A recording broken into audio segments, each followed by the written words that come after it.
Good morning, guys. So we are again going to start our next web programming lecture. Practicals में we have done few things. So जिनका भी practical हुआ है, they are at least well aware. और HTML के साथ जो CSS वाला part है, as I said, CSS जब हम लोग start करेंगे, that time I'll again come back to that program so that we can easily understand कि CSS कैसे work करता है.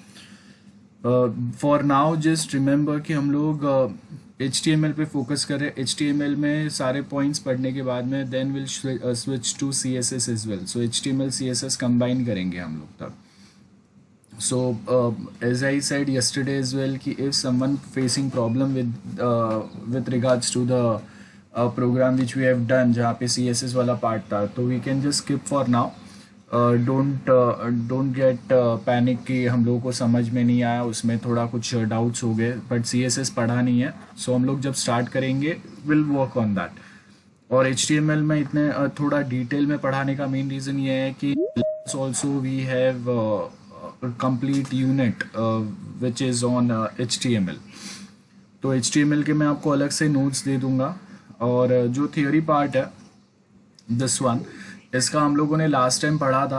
अब for now not started with the notes. So जैसे ही मैं वो नोट्स बना दूंगा तब मैं आपको प्रोवाइड कर दूंगा. बट फॉर नाउ हम लोगों ने लास्ट टाइम जो पढ़ा था, यू कैन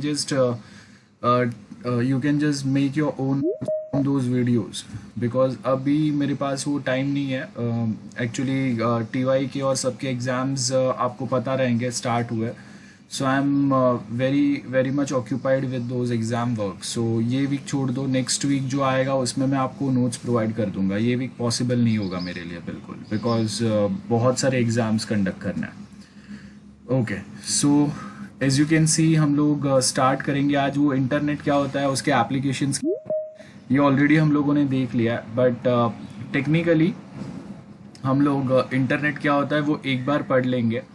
सो नोट कर लेना. मैंने आपको वो जो एक वीडियो बताया था जिसमें स्लाइड्स में हम लोगों ने देखा था कि इंटरनेट और उसके एप्लीकेशंस, वो स्लाइड्स मैंने शेयर नहीं किया बिकॉज उसमें बहुत ज़्यादा एक्स्ट्रा चीज़ें थी. तो जो पॉइंट्स जो स्लाइड्स हम लोगों ने डिस्कस किए थे वो आपको वीडियो में से मिल जाएंगे. You have to prepare your own notes for that specific topic.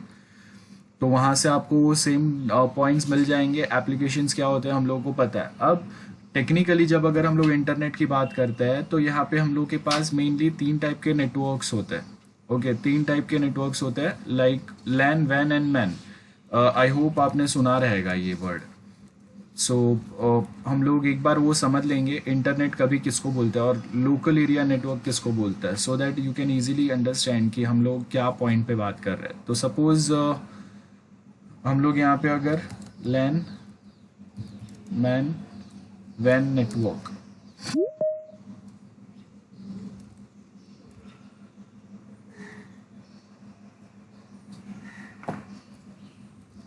so as you can see we have 3 types of network. Okay, here we have a better diagram for that.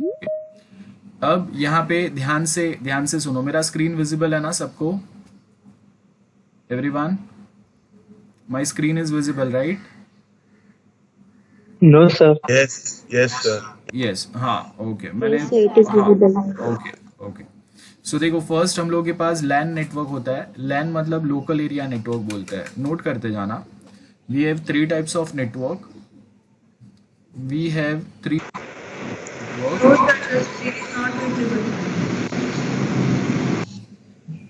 Yes, sir. Okay, I'll again share screen, don't worry.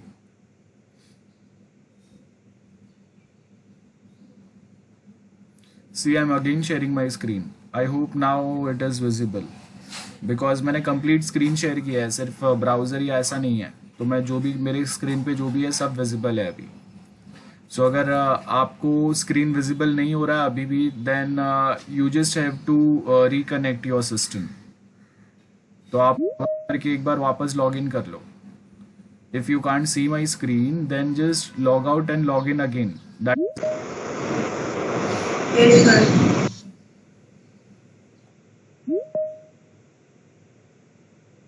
Okay, So we have three types of network mainly. One होता है LAN network. LAN, as you can see, LAN for local area network. Okay. So basically अगर मैं set of computers को एक building में level पे अगर connect करता हूँ, so that is what we mean by LAN, local area network. एक छोटा सा डिस्टेंस में ही हम लोग कंप्यूटर्स को आपस में करते हैं so that they can communicate और इंटरचेंज देयर डेटा और फाइल्स और वॉट एवर वी से. So basically we have first type of a network is LAN network, local area network. So geographically बहुत limited distance में आपको ये network का बनाना होता है. So जैसे हम लोगों का कॉलेज का computer lab, that is an example for LAN area network. Okay, local area network कौन सा होगा? कॉलेज का computer lab. So that is one thing. Then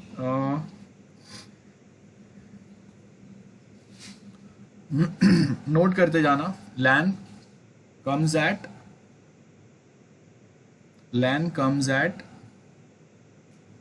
building level और college level computer lab. So if you have noticed, I think आप लोग अभी तक premises में गए ही नहीं हो. सो बेसिकली अगर आप देखेंगे कि NMIMS जो है, जिसके अंदर एन है, UPG आता है, and we have different colleges जिसको हम लोग बेसिकली NMIMS कैंपस बोलते हैं. तो वहाँ पे क्या होता है कि हम लोग के मल्टीपल बिल्डिंग्स है. कोई इंजीनियरिंग के लिए है, कोई डिप्लोमा के लिए है, कोई हम लोग जैसे हम लोग BSCIT, BCom, जूनियर कॉलेजेस, ये सब के लिए है. तो अभी आप अगर आप देखेंगे ना, तो कूपर हॉस्पिटल से लेके आगे वाला जो हम लोगों का सिग्नल मिलता है, वहाँ तक के बहुत सारे बिल्डिंग्स जो है, they belongs to a common institution only. नाम अलग अलग है. तो अब उसमें अगर कोई कंप्यूटर्स है जिसको हम लोगों को अगर दूसरे कंप्यूटर्स के साथ कनेक्ट करना है, तो वो टाइम पे हम लोग LAN टाइप का नेटवर्क यूज़ करेंगे. रिमेंबर, वो आपस में बिल्डिंग्स में ही हम लोग कनेक्ट कर रहे हैं, वो ही स्पेसिफिक उतने ही रीजन में, ज़्यादा दूर नहीं हम लोग जा रहे. तो वो LAN टाइप का नेटवर्क हो गया. ओके. आप देखो कि आपका अगर एक SAP ID अगर जनरेट हुआ है, तो वो SAP ID जितने भी NMIMS के कॉलेजेस रहेंगे वहाँ से कहीं से भी एक्सेस हो सकता है. ओके. सो वो LAN एरिया हो गया, मतलब जहाँ पे आपका विदाउट इंटरनेट भी बहुत बार हम लोग विदाउट इंटरनेट लोकल एरिया में जो नेटवर्किंग केबल्स कनेक्टेड रहते हैं, उससे भी हम लोग वो डेटा एक्सेस कर सकते हैं. वो LAN होगा. देन दूसरा जो होता है वो होता है MAN. ओके, दिस वन, हाँ, this one is the best diagram. So देखो, मैन में क्या होगा, LAN में हम लोग मल्टीपल बिल्डिंग्स को आपस में कनेक्ट कर सकते हैं जो एक ही बाजू बाजू में है. ऐसे बिल्डिंग्स को हम लोग कनेक्ट कर सकते हैं. ओके, LAN में लोकल एरिया नेटवर्क बोलेंगे. लोकली मतलब कहीं बाजू बाजू में ही है. जैसे हम लोगों ने अभी कॉलेजेस की बात की कि NM कॉलेज, UPG कॉलेज बहुत बाजू बाजू में है, तो उनके नेटवर्क को जो है हम लोग कनेक्ट कर सकते हैं. Then next comes MAN. MAN means metropolitan area network. तो यहाँ पे क्या होगा, कोई एक सिटी लेवल पे, जैसे हम लोगों का एक ऑफिस बोरीवली में है और एक बांद्रा में है, तो ऐसे एक ही सिटी में हम लोग के पास दो डिस्टेंस के ऊपर हम लोग के पास दो अलग ऑफिसेज या दो अलग कंप्यूटर्स या कंप्यूटर लैब्स है. तो उनको कनेक्ट करने के लिए हम लोग MAN टाइप का मेट्रोपॉलिटन एरिया नेटवर्क यूज करते हैं. और लास्ट जो आता है वो आता है WAN. तो जब हम लोग ऐसे बहुत सारे छोटे छोटे LAN को कनेक्ट करते हैं, ऐसे छोटे छोटे नेटवर्क को कनेक्ट करते हैं, तो आपको MAN मिलेगा. और ऐसे बहुत सारे MAN को जब हम लोग कनेक्ट करते हैं, तब आपको WAN मिलेगा, वाइड एरिया नेटवर्क. और ये wide area network means internet होता है. तो यहाँ से आपको ये जो मैंने आपको डायग्राम बताया, वो डायग्राम और इसके डेफिनेशंस यहाँ पे दिए हुए हैं. ये जो लिंक है मैं आपको चैट में शेयर कर रहा हूँ. यहाँ से आपको सिर्फ इसका बेसिक जो डेफिनेशन है वो आपको याद रखना है, बिकॉज हम लोग अगर रिटर्न एग्जाम में अगर ये आता है तो आपको पता होना चाहिए उतना. ओके. सो यहाँ पे ये हम लोगों का इंटरनेट होता है. टेक्निकली इंटरनेट मतलब WAN होता है, wide area network. Any doubt anyone for now? समझ में आया सबको? Everyone guys? Yes sir. Okay okay. Yes sir. Okay, ठीक है. अब नेक्स्ट जो हम लोग का पार्ट है जिसमें हम लोग ईमेल सिस्टम पढ़ने वाले हैं. तो ईमेल सिस्टम बेसिकली हम लोग के पास मल्टीपल टाइप के कम्युनिकेशंस होता है, कम्युनिकेशन पैटर्न्स होते हैं. ओके.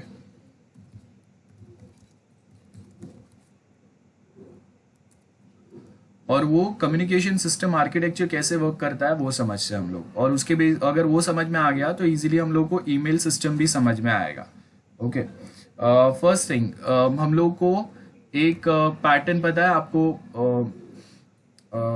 कम्युनिकेशन हम लोग के तीन टाइप के होता है। ओके,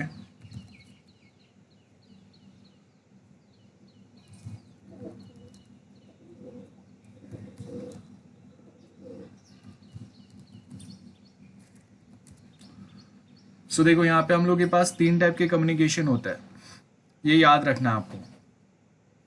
एग्जाम्पल समझते हैं हम लोग,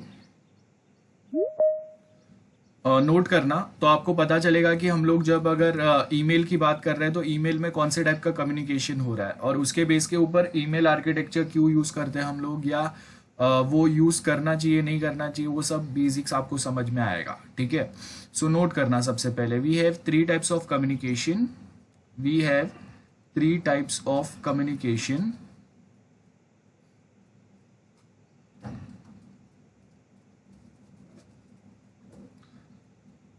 ओके, कौन से रहेंगे three types of communication? This are the three types of communication.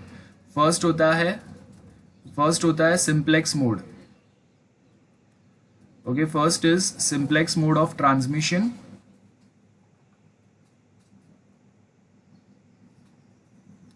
As you can see the diagram, in simplex mode at a time कोई एक कंप्यूटर ही डेटा सेंड कर रहा है। ओके, सो इफ आई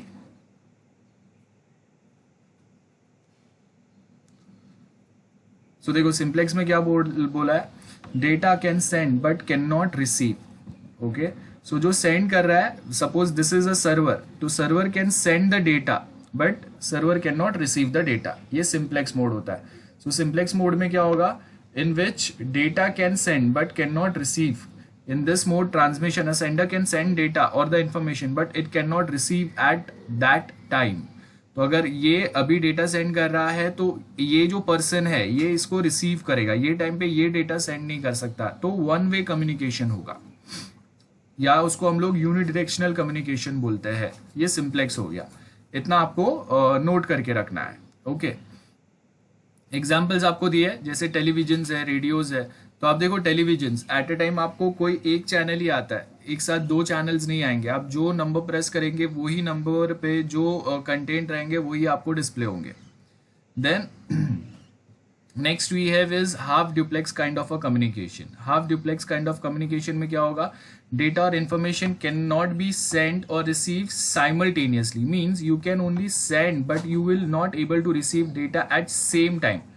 तो यहाँ पे हम लोग क्या कर रहे हैं, जैसे अब यहाँ पे क्या है, टेलीविजन है, तो टेलीविजन मतलब जो चैनल्स आ रहे हैं मैं एट अ टाइम कोई एक चैनल देख सकता हूँ, कंटिन्यूअस मुझे वो डेटा आ रहा है, लेकिन जो नंबर मैं प्रेस करूंगा वो आपको डेटा दिखेगा। लाइक वीडियो स्ट्रीमिंग है, तो वीडियो स्ट्रीमिंग में आप वहां से वीडियो देख सकते हैं, लेकिन आप अपना वीडियो बीच में स्ट्रीम नहीं कर सकते। अगर लाइव मैच चल रहा है तो आप वो मैच को देख सकते हो, मल्टीपल अलग अलग चैनल से देख सकते हो, लेकिन आप ऐसा नहीं बता सकते कि आप अपने फोटोज या वीडियोज वहां पे भेज रहे हो। तो वन वे कम्युनिकेशन हो गया। हाफ ड्यूप्लेक्स में क्या होगा, एट अ टाइम हम लोग डेटा सेंड करेंगे, अगर मैं कुछ सेंड कर रहा हूँ तो तब तक आप सेंड नहीं कर पाओगे। Once you started sending me some data, तो वो टाइम पे फिर मैं आपको सेंड नहीं कर पाऊंगा। तो दोनों एक दूसरे के साथ लाइक वॉकी टॉकी, ठीक है, walkie talkie is the example, तो दोनों एक दूसरे के साथ डेटा सेंड कर सकते हैं, रिसीव कर सकते हैं, बट कोई एक ही एट अ टाइम सेंड करेगा। अगर मैं सेंड कर रहा हूं तो तब तक आप सेंड नहीं कर सकते जब तक मेरा डेटा ट्रांसमिशन कंप्लीट नहीं होता, और आप सेंड करते रहोगे तो जब तक आपका सेंडिंग कंप्लीट नहीं होता तब तक मैं वो डेटा सेंड नहीं कर पाऊंगा। ओके, फुल सर हाँ बोलो सर, फुल हाफ डुप्लेक्स मेरे को समझा नहीं सर, सेकंड वाला, बिकॉज मेरा लॉग आउट हो गया था नेट इश्यूज की वजह से। हाँ, तो हाफ ड्यूप्लेक्स बहुत सिंपल है भाई। हाँ, फुल जो सिंप्लेक्स है क्या होता है, टेलीविजन इज एग्जाम्पल या रेडियो इज एग्जाम्पल, मैं जो फ्रीक्वेंसी वाला चैनल सेट करूंगा वो डेटा मुझे वहां पे रिसीव होगा, बराबर है, वन वे कम्युनिकेशन चल रहा है वहां पे। लेकिन हाफ ड्यूप्लेक्स में क्या होगा, वॉकी टॉकी टाइप है। वॉकी टॉकी मतलब अगर मैं कुछ बोल रहा हूँ तो जब तक मैं अपना बात खत्म नहीं करता तब तक आप सामने से बोल नहीं सकते हो। ओके, वन वे कम्युनिकेशन होगा, और अगर आप बोल रहे हो तो वो टाइम पे आप जब तक अपना data sending data transmission complete नहीं करते तब तक मुझे अलाउ नहीं होगा कोई न्यू डेटा सेंड करने के लिए, वो हाफ ड्यूप्लेक्स होगा। और ओके सर। फुल ड्यूप्लेक्स का मतलब होगा व्हाट्सएप, फेसबुक, जहाँ पे एट अ टाइम हम लोग दोनों एक दूसरे से बात कर सकते हैं, तो बाई डायरेक्शनल कम्युनिकेशन होता है, ये फुल ड्यूप्लेक्स होता है। So we have 3 types of communication. Okay, ये याद रखना है, simplex, full duplex, half duplex. ये मैं आपको चैट में शेयर कर रहा हूँ, जो हम लोगों ने डेफिनेशंस अभी देखे, ये डेफिनेशंस डायग्राम के साथ में आपको नोट करके रखना है टाइप्स ऑफ कम्युनिकेशन में। ओके, अब अब अगर हम लोग यहाँ पे ईमेल सिस्टम अगर समझे, तो ईमेल सिस्टम में देखो आपको सबसे पहले यहाँ पे आएगा, वी हैव एक सेंडर है, बराबर है। गाइस ध्यान से देखना हम लोग क्या बात कर रहे हैं। So in this part if we, हाँ यहाँ पे देखो, so as you can see एक सेंडर है, सेंडर ने क्या किया, अब यहाँ पे ध्यान से वर्ड सुनना, मैं कौन से वर्ड्स बोल रहा हूँ। ओके, अब ये सेंडर है, ये सेंडर ने जीमेल यूज किया, सपोज जीमेल, याहू, ये हम लोग को सबको पता है, वाई वी यूज, तो जीमेल जैसा एक ईमेल आर्किटेक्चर यूज किया हम लोगों ने। ओके, और उसके थ्रू ये जो सेंडर है इसने एक ईमेल कंपोज किया, एंड दैट ईमेल वो जब सेंड पे क्लिक करेगा ना, तो बैकएंड में एक टेक्निकल प्रोग्राम होता है, और ये जो टेक्निकल प्रोग्राम होता है इसको हम लोग बोलते हैं मैसेज ट्रांसफर एजेंट, MTA। मतलब we can take a one simple, very simple example, समझो कि ये कुरियर वाला बंदा है, तो आपको अगर सपोज मुंबई से अगर दिल्ली, तो आपका सेंडर मुंबई में है और रिसीवर जो है वो दिल्ली में है, तो आपको क्या करना है, एक पैकेज मुंबई टू दिल्ली भेजना है, तो आप मुंबई टू दिल्ली भेजने के लिए उसको क्या करेंगे, कुरियर वाले को देंगे। सो ये जो MTA है ये आपका कुरियर वाला बंदा है। ओके, और भी होता है लेकिन अभी बहुत सिंपल भाषा में यही याद रखो, आगे जब हम लोग पढ़ेंगे तो इसको और डिटेल में पढ़ेंगे, but for now just remember this. So mail submission मतलब मैंने सेंड पे क्लिक किया, और सेंड पे क्लिक करने के टाइम पे आपने देखा रहेगा मेल टू किसको भेजना है, उसका ईमेल एड्रेस हम लोग मेंशन करते हैं। जैसे अगर हम लोग एक कुरियर भेज रहे हैं तो हम लोग वहां पे वो कुरियर पैकेज के ऊपर हम लोग एड्रेस मेंशन करते हैं, किसको भेजना है और किसके साइड से आया हुआ है, तो जिसने भेजा है उसका मोबाइल नंबर और बाकी सर्टन कॉन्टेक्ट डिटेल रहेंगे, और जिसको भेजना है उसके भी सर्टन कॉन्टेक्ट डिटेल और एड्रेस रहेगा। तो सेम वे हम एजेंट ने एक ईमेल कंपोज किया, सपोज उसने याहू यूज किया है, तो याहू से उसने एक ईमेल कंपोज किया, वो उसने कुरियर वाले को दिया, मतलब जो आपका मेल सर्वर है उसके पास गया ये मेल ट्रांसफर एजेंट। ये मेल ट्रांसफर एजेंट उसको कहाँ पे लेके जाएगा, आपका SMTP प्रोटोकॉल के पास। और SMTP प्रोटोकॉल मतलब ये आपका ट्रेन है, सपोज ये कुरियर वाला है। ओके, तो ये कुरियर वाला क्या कर रहा है, ट्रांसपोर्ट मैकेनिज्म के थ्रू मुंबई से उसको दिल्ली लेके गया, या फिर याहू से अगर मैंने वो ईमेल सेंड किया है तो याहू के सर्वर से या याहू के ट्रांसफर एजेंट से वो उसको लेके गया सेकेंड हम लोगों का जीमेल का जो ट्रांसफर एजेंट है उसके पास, या फिर मुंबई का कुरियर ऑफिस उसको दिल्ली के कुरियर ऑफिस पे लेके गया। ओके, और वो किसके थ्रू पॉसिबल हुआ, with the help of one protocol which is called as SMTP, simple mail, MAIL, simple mail transfer protocol. नाम पे से पता चल रहा है ईमेल ट्रांसफर करने के लिए we have a protocol, protocol means set of rules and regulation, so simple mail transfer protocol. तो वो क्या हुआ, ये जो हम लोग के पास सेंडर के साइड वाला जो MTA है, इसको हम लोग शॉर्ट में MTA बोलेंगे, तो सेंडर साइड वाला जो MTA है वहां से SMTP के थ्रू ट्रैवल करके ये ईमेल जो है वो रिसीवर साइड के MTA के पास गया, और ये फिर क्या चेक करेगा कि भाई ये बंदा लॉग्ड इन अगर है, ऑनलाइन अगर है, तो फिर वो उसके इनबॉक्स में ये ईमेल को डंप कर देगा। अगर ये जब तक ऑनलाइन नहीं आता रिसीवर, तब तक ये मैसेज को ये अपने पास रखेगा MTA। सो ये हम लोगों का ईमेल आर्किटेक्चर होता है। Draw this diagram. इसके आगे अगर आप देखेंगे क्या बोला है यहाँ पे, ध्यान से देखो, जो प्रीवियस डायग्राम हम लोगों ने देखा, वो प्रीवियस डायग्राम में क्या हो रहा है, सेंडर साइड से एक ईमेल कंपोज हो रहा है, वो ईमेल फिर जाएगा MTA के पास, मतलब अगर मेरा याहू का सर्वर है तो वो याहू के सर्वर के पास गया, वहां से SMTP प्रोटोकॉल के हेल्प के थ्रू याहू के सर्वर से, सपोज अगर मैंने जीमेल वाले कोई ईमेल एड्रेस के ऊपर अगर ईमेल सेंड किया है, तो वो फिर याहू के सर्वर से जाएगा जीमेल के सर्वर पे, और वहां से फिर वो स्पेसिफिक जो भी यूजर है जिसका हम लोगों ने ईमेल एड्रेस मेंशन किया था, तो जीमेल का जो MTA है ये उसको फाइनली डिलीवर करेगा जो उसका हम लोगों ने ईमेल एड्रेस मेंशन किया था उस पे। कब? जब वो ऑनलाइन आएगा तब। अगर वो अभी ऑफलाइन है तो जब भी वो लॉग इन करेगा अपने अकाउंट में तो उसके इनबॉक्स में ये चीजें दिखाई देंगे जो ईमेल आपने सेंड किया है वो।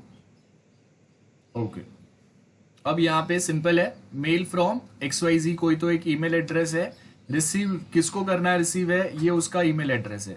ये एक एनवेलप बन गया। हम लोगों को पता है जब हम लोग कुरियर या कुछ सेंड करते हैं, कुछ डॉक्यूमेंट सेंड करते हैं तो एक एनवेलप में सेंड करते हैं। उसके आगे अगर आप देखेंगे, अगर हम लोगों का जो पूरा मैसेज बनता है, ईमेल का जो पूरा मैसेज बनता है, this is my complete message, तो उसमें दो चीजें रहेंगे। एक हेडर होगा, हेडर में क्या आएगा, किसके साइड से ईमेल आया है, किसको ईमेल जाना है, कौन से डेट पे आया, और सब्जेक्ट। ये आपका हेडर होता है ईमेल आर्किटेक्चर का। और बॉडी में हम लोग फिर मैसेज लिखेंगे। हम लोगों का मैसेज मतलब जो भी आपने, जो भी पर्पस के लिए आपने वो ईमेल सेंड किया है वो, ये वाला पैटर्न होगा। This is your email architecture.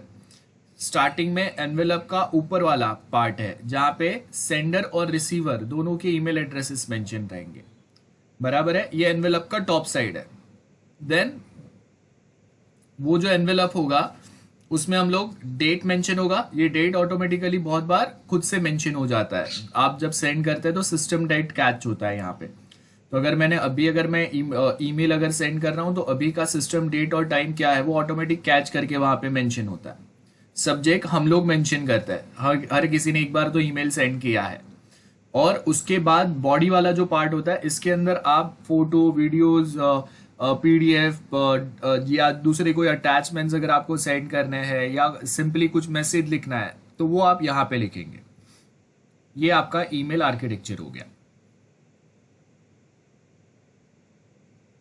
Then अब यहाँ पे हम लोग के पास सर्टन और चीजें होते हैं। जब हम लोग अगर आपको अगर कोई अटैचमेंट सेंड करना है, जब ईमेल आप सेंड कर रहे हो उसके साथ में, so we basically use different protocols. Okay, we have two types of protocols. पहले, सबसे पहले हम लोगों ने देखा, फर्स्ट जो प्रोटोकॉल था वो हम लोगों का था SMTP protocol. Okay, SMTP protocol. अब उसके साथ में we have one is POP3 and IMAP। क्या डिफरेंस होता है ये समझते हैं बहुत इजी वे में। ओके, सो अब यहां पे हम लोगों का ये वाला जो डायग्राम है ये ध्यान से देखो। यहां पे आपको क्या बोला है, सेंडर के साइड से ईमेल जा रहा है, बराबर है। सेंडर के साइड से ईमेल जो है वो एक एरो किसके पास गया, MTA के पास गया। देन ये MTA से वापस एक एरो कहां पे गया, रिसीवर के पास गया। ओके, अब यहां पे वो जो एरो है ना, वो एरो के ऊपर as you can see we can work with two protocols, either from this one, कोई एक प्रोटोकॉल काम करेगा। एक होता है POP, post office protocol, POP, post office protocol. Okay, और सेकेंड जो आपका होगा वो होगा आपका इंटरनेट मैसेज। एक सेकेंड ना, आपको मैं सिंपल वे में बता देता हूँ। सबसे पहले ये आप डायग्राम देख लो, डायग्राम में क्या बता रहे हैं, बाद में मैं आपको उसका फुल फॉर्म बता देता हूँ। Internet message access protocol, IMAP का मतलब होता है, और IMAP का 4th वर्जन हम लोग यूज करते हैं, IMAP 4। सो बेसिकली यहाँ पे क्या बोल रहा है, POP कैसे वर्क करेगा, only download new emails which have been received since you last checked your phone in the morning. A copy of your recent email as well as any previous email will be available to view on your computer. The original email still stays on mail server. अब यहाँ पे दो main difference क्या है जब हम लोग अगर ये पैटर्न यूज करते हैं। देखो, यहां से एक जो मैसेज सेंडर के साइड से, एक जो ईमेल MTA के पास गया, बराबर है, तो यहां पे आपका ये प्रोटोकॉल काम करेंगे। आइदर वहां पे POP प्रोटोकॉल काम करेगा या IMAP प्रोटोकॉल काम करेगा। ध्यान से सुनना, either they going to be POP protocol और IMAP प्रोटोकॉल। अब अगर POP प्रोटोकॉल है तो वो क्या करेगा, जैसे ही मैंने ये ईमेल सेंड किया तो सेंडर एजेंट से एमटीए तक पीओपी लेके गया उसको, पोस्ट ऑफिस प्रोटोकॉल, और एमटीए से रिसीवर तक भी पीओपी लेके जाएगा अगर पीओपी प्रोटोकॉल हम लोग यूज कर रहे हैं तो। लेकिन यहां पे अगर आप देखेंगे ना, एमटीए के पास मल्टीपल मेल बॉक्स है, ऐसे बहुत सारे ईमेल्स रहेंगे। अब अगर मैं पोस्ट ऑफिस प्रोटोकॉल यूज करता हूं ना, तो उसका एक ड्रॉबैक क्या होगा, जब कभी मैंने लॉगिन किया, ये रिसीवर ने, सपोज मैं रिसीवर हूं, मैंने लॉगिन किया, तो ये एमटीए है ना, वो क्या करेगा, जो भी ईमेल्स मेरे नाम पे आया है वो यहाँ पे आके डंप कर देगा एक ही बार में। तो इसका ड्रॉबैक क्या होगा कि एक बार में जो भी ईमेल्स थे वो सारे इसने मुझे दे दिए, अब इसने अपने पास एक भी कॉपी नहीं रखा है। तो अगर मैं अपने घर के कंप्यूटर या लैपटॉप से ये ईमेल्स अगर एक्सेस कर रहा हूं, तो वो सारे ईमेल्स अभी मेरे वो घर के कंप्यूटर या लैपटॉप पे है। नेक्स्ट टाइम अगर मैं अपने फोन पे लॉगिन करूंगा, तो जो ईमेल्स मेरे कंप्यूटर पे डंप हो गया उसका कोई भी कॉपी सर्वर के पास नहीं है। तो वो टाइम पे सिर्फ जो मेरे कंप्यूटर पे ईमेल्स है वो मैं वहां से ही एक्सेस कर सकता हूं। सर्वर के पास जो भी न्यू ईमेल्स मेरे नाम पे आएंगे वो ही रहेंगे सिर्फ। ओके। और अभी के टाइम पे अगर आप देखते हैं कि अगर हम लोग जीमेल या याहू का जो ईमेल सिस्टम यूज करते हैं, उसमें क्या होता है कि अभी अगर मेरे पास 6 महीने 1 साल पहले भी अगर किसी ने ईमेल सेंड किया रहेगा ना, तो उसका एक कॉपी मेरे फोन में दिखाएगा, और फाइनली जो बाकी के जो कॉपीज जो भी है ना वो सारे सर्वर पे रहते हैं। तो अगर मैं अपने मोबाइल से लॉगिन करूँ, लैपटॉप, कंप्यूटर या कोई दूसरे अननोन कंप्यूटर से भी अगर लॉगिन करता हूँ ना, तो मेरे इनबॉक्स में जो भी ईमेल्स है ना वो सारे मैं एक्सेस कर सकता हूँ, because those emails are there with the main server. बराबर है। तो जब मैं अगर पीओपी प्रोटोकॉल अगर यूज करूंगा, तो पीओपी प्रोटोकॉल क्या करता है, ये मेरे ईमेल्स जो भी मेरे नाम पे ईमेल्स है ना, वो एक ही बार में जैसे ही मैं ऑनलाइन आऊंगा ना, ये सारे ईमेल्स वो डंप कर देगा वहां पे। तो सपोज अगर मुझे अगर आपने पहले आज 5 ईमेल सेंड किए, मैंने अपने मोबाइल से लॉगिन किया, तो 5 ईमेल्स जो है वो मेरे मोबाइल पे डंप हो गए। अब वो सर्वर पे नहीं है, अब वो मुझे खाली मेरे मोबाइल पे मिलेंगे। उसके बाद मैंने नेक्स्ट टाइम, कल सपोज आपने 10 ईमेल मुझे सेंड किए और वो टाइम पे मैंने वापस लॉगिन किया अपने लैपटॉप से, तो अब वो 10 ईमेल्स जो है वो मेरे लैपटॉप पे डंप हो गए, अब अगेन वो सर्वर के पास नहीं है। तो इसका ड्रॉबैक क्या होता है, सर्वर अपने पास कुछ भी डेटा मेंटेन नहीं कर रहा है, जो भी ईमेल्स आते हैं वो उठा के डंप कर देगा आपके जो भी डिवाइस पे, जो भी डिवाइस के थ्रू आपने लॉगिन किया है उस पे। आईमैप में क्या होता है, आईमैप मतलब internet message access protocol, internet message access protocol. इसमें क्या होता है बेसिकली कि आप जब कभी आप ईमेल एक्सेस करने की ट्राई करते हैं, तो वो टाइम पे एक कॉपी सर्वर अपने पास रखता है और एक कॉपी आपको देगा। सो ओरिजिनल एक जो कॉपी है वो हमेशा जो आपका ईमेल सर्वर होगा, याहू का, जीमेल का, जो भी है उसके पास रहेगा। तो आप भले अपने फोन से अभी के लिए वो ईमेल एक्सेस करते हो, लेकिन अगर वो सेम टाइम पे अगर आपको वो सेम ईमेल्स अगर अपने लैपटॉप, कंप्यूटर से भी अगर एक्सेस करना है, तो आप वहां से भी कर सकते हो। तो उसका कॉपी कभी भी लॉस नहीं होगा जब तक आप उसको मैन्युअली डिलीट नहीं करते। ये डिफरेंस रहता है। और ये दो प्रोटोकॉल्स जो है वो यहाँ पे काम करते हैं। ये जो आपका मेल सबमिशन वाला जो दिया हुआ है, एमटीए के पास आपके ये दो प्रोटोकॉल्स काम करेंगे, आइदर पीओपी होगा या फिर आईमैप होगा। ओके, आईमैप 4 यूज करते हैं, आईमैप 4, डिजिटल 4, 1 2 3 4 वाला 4। So either you can write POP, post office protocol, और आईमैप, आईमैप 4। ओके, नोट कर लेना, ये जो डायग्राम ड्रॉ किया है ना उसमें नोट कर लो। हाँ देखो, वापस बताता हूँ। सेंडर से एमटीए तक आपका या तो पीओपी प्रोटोकॉल होगा, ये जो छोटा सा लाइन आपको दिख रहा है यहाँ पे, या तो पीओपी प्रोटोकॉल होगा या आईमैप होगा, दोनों में से कोई एक वर्क करता है, दोनों वर्क नहीं करता है। तो सिमिलर वे में सेंडर से एमटीए तक कोई एक प्रोटोकॉल यहाँ पे काम करेगा, और एमटीए से रिसीवर तक सिमिलर वे में एक प्रोटोकॉल यहाँ पे होगा। देयर माइट बी पीओपी और आईमैप, दोनों में से कोई एक रहेगा। और एमटीए टू एमटीए जो मैसेज ट्रांसफर हो रहा है, ईमेल ट्रांसफर हो रहा है, यहाँ पे आपका एसएमटीपी है ना, ये तो नाम यहाँ पे दिया हुआ है। ओके, सो यहाँ पे आप क्या लिखेंगे, ये एमटीए के पास आईपी और एसएमटीपी रहेगा, सॉरी पीओपी या आईमैप रहेगा। और सेम वे यहाँ पे भी ये एमटीए के पास भी पीओपी या आईमैप होगा। दोनों में से कोई एक ही काम करता है, दोनों काम नहीं करते। POP stands for post office protocol version 3, and IMAP stands for internet message access protocol version 4। This is your email architecture. Normally अगर हम लोग देखेंगे बिना टेक्निकल पॉइंट्स के, यहाँ से आप ये डॉक्यूमेंट डाउनलोड कर सकते हैं, या आप यहाँ से देख लेना एक बार। ये डायग्राम जो है ये आप एग्जाम में भी बनाएंगे। टेक्निकल डायग्राम जो पहले वाला बताया वो, और ये वाला डायग्राम जिसमें बहुत सिंपल वे में हम लोग बता रहे हैं कि एक एनवेलप बनेगा आपका। एनवेलप के ऊपर मेल किसके साइड से आया, फ्रॉम एंड टू, और उसके बाद आपका जो मैसेज बनेगा वो मैसेज के अंदर हेडर होगा। हेडर में आएगा किसका ईमेल एड्रेस है, किसको आया है, और डेट क्या है, सब्जेक्ट क्या है, और नीचे आपका मैसेज ईमेल बॉडी होगा। ये पैटर्न चलेगा। उसके बाद में जब अगर हम लोग कोई एक ईमेल में अगर अटैचमेंट सेंड कर रहे हैं, तो अटैचमेंट सेंड करने के टाइम पे यहाँ पे हम लोग अगर आप देखेंगे तो हम लोग को अटैचमेंट मतलब यहाँ पे क्या हो गया, हम लोग एक इमेज सेंड कर रहे हैं या कोई एक फाइल सेंड कर रहे हैं, तो वो टाइम पे हम लोग यहाँ पे अलग से ईमेल प्रोटोकॉल, ये देखो यहाँ पे हम लोग के पास ऑप्शंस भी होता है।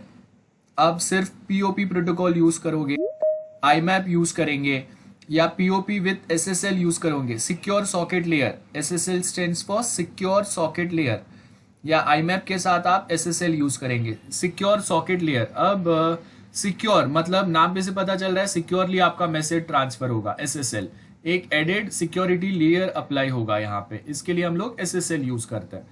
सो बेसिकली अगर आपको कुछ अटैचमेंट्स अगर साथ में सेंड करने हैं तो वो टाइम पे हम लोग को ये जो हम लोग के पास POP या IMAP दिए हैं ये तो आएंगे, अटैचमेंट के लिए अलग से और सर्टेन चीजें ऐड होंगे।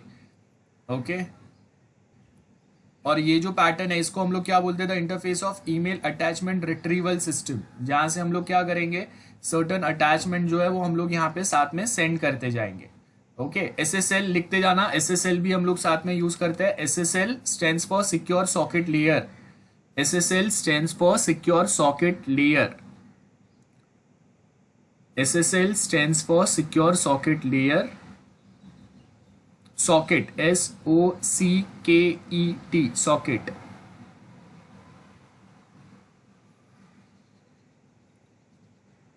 सो बेसिकली क्या होगा, सर्वर से रिसीवर पे एक कनेक्शन प्लग इन हो रहा है तो वो सिक्योर होना चाहिए।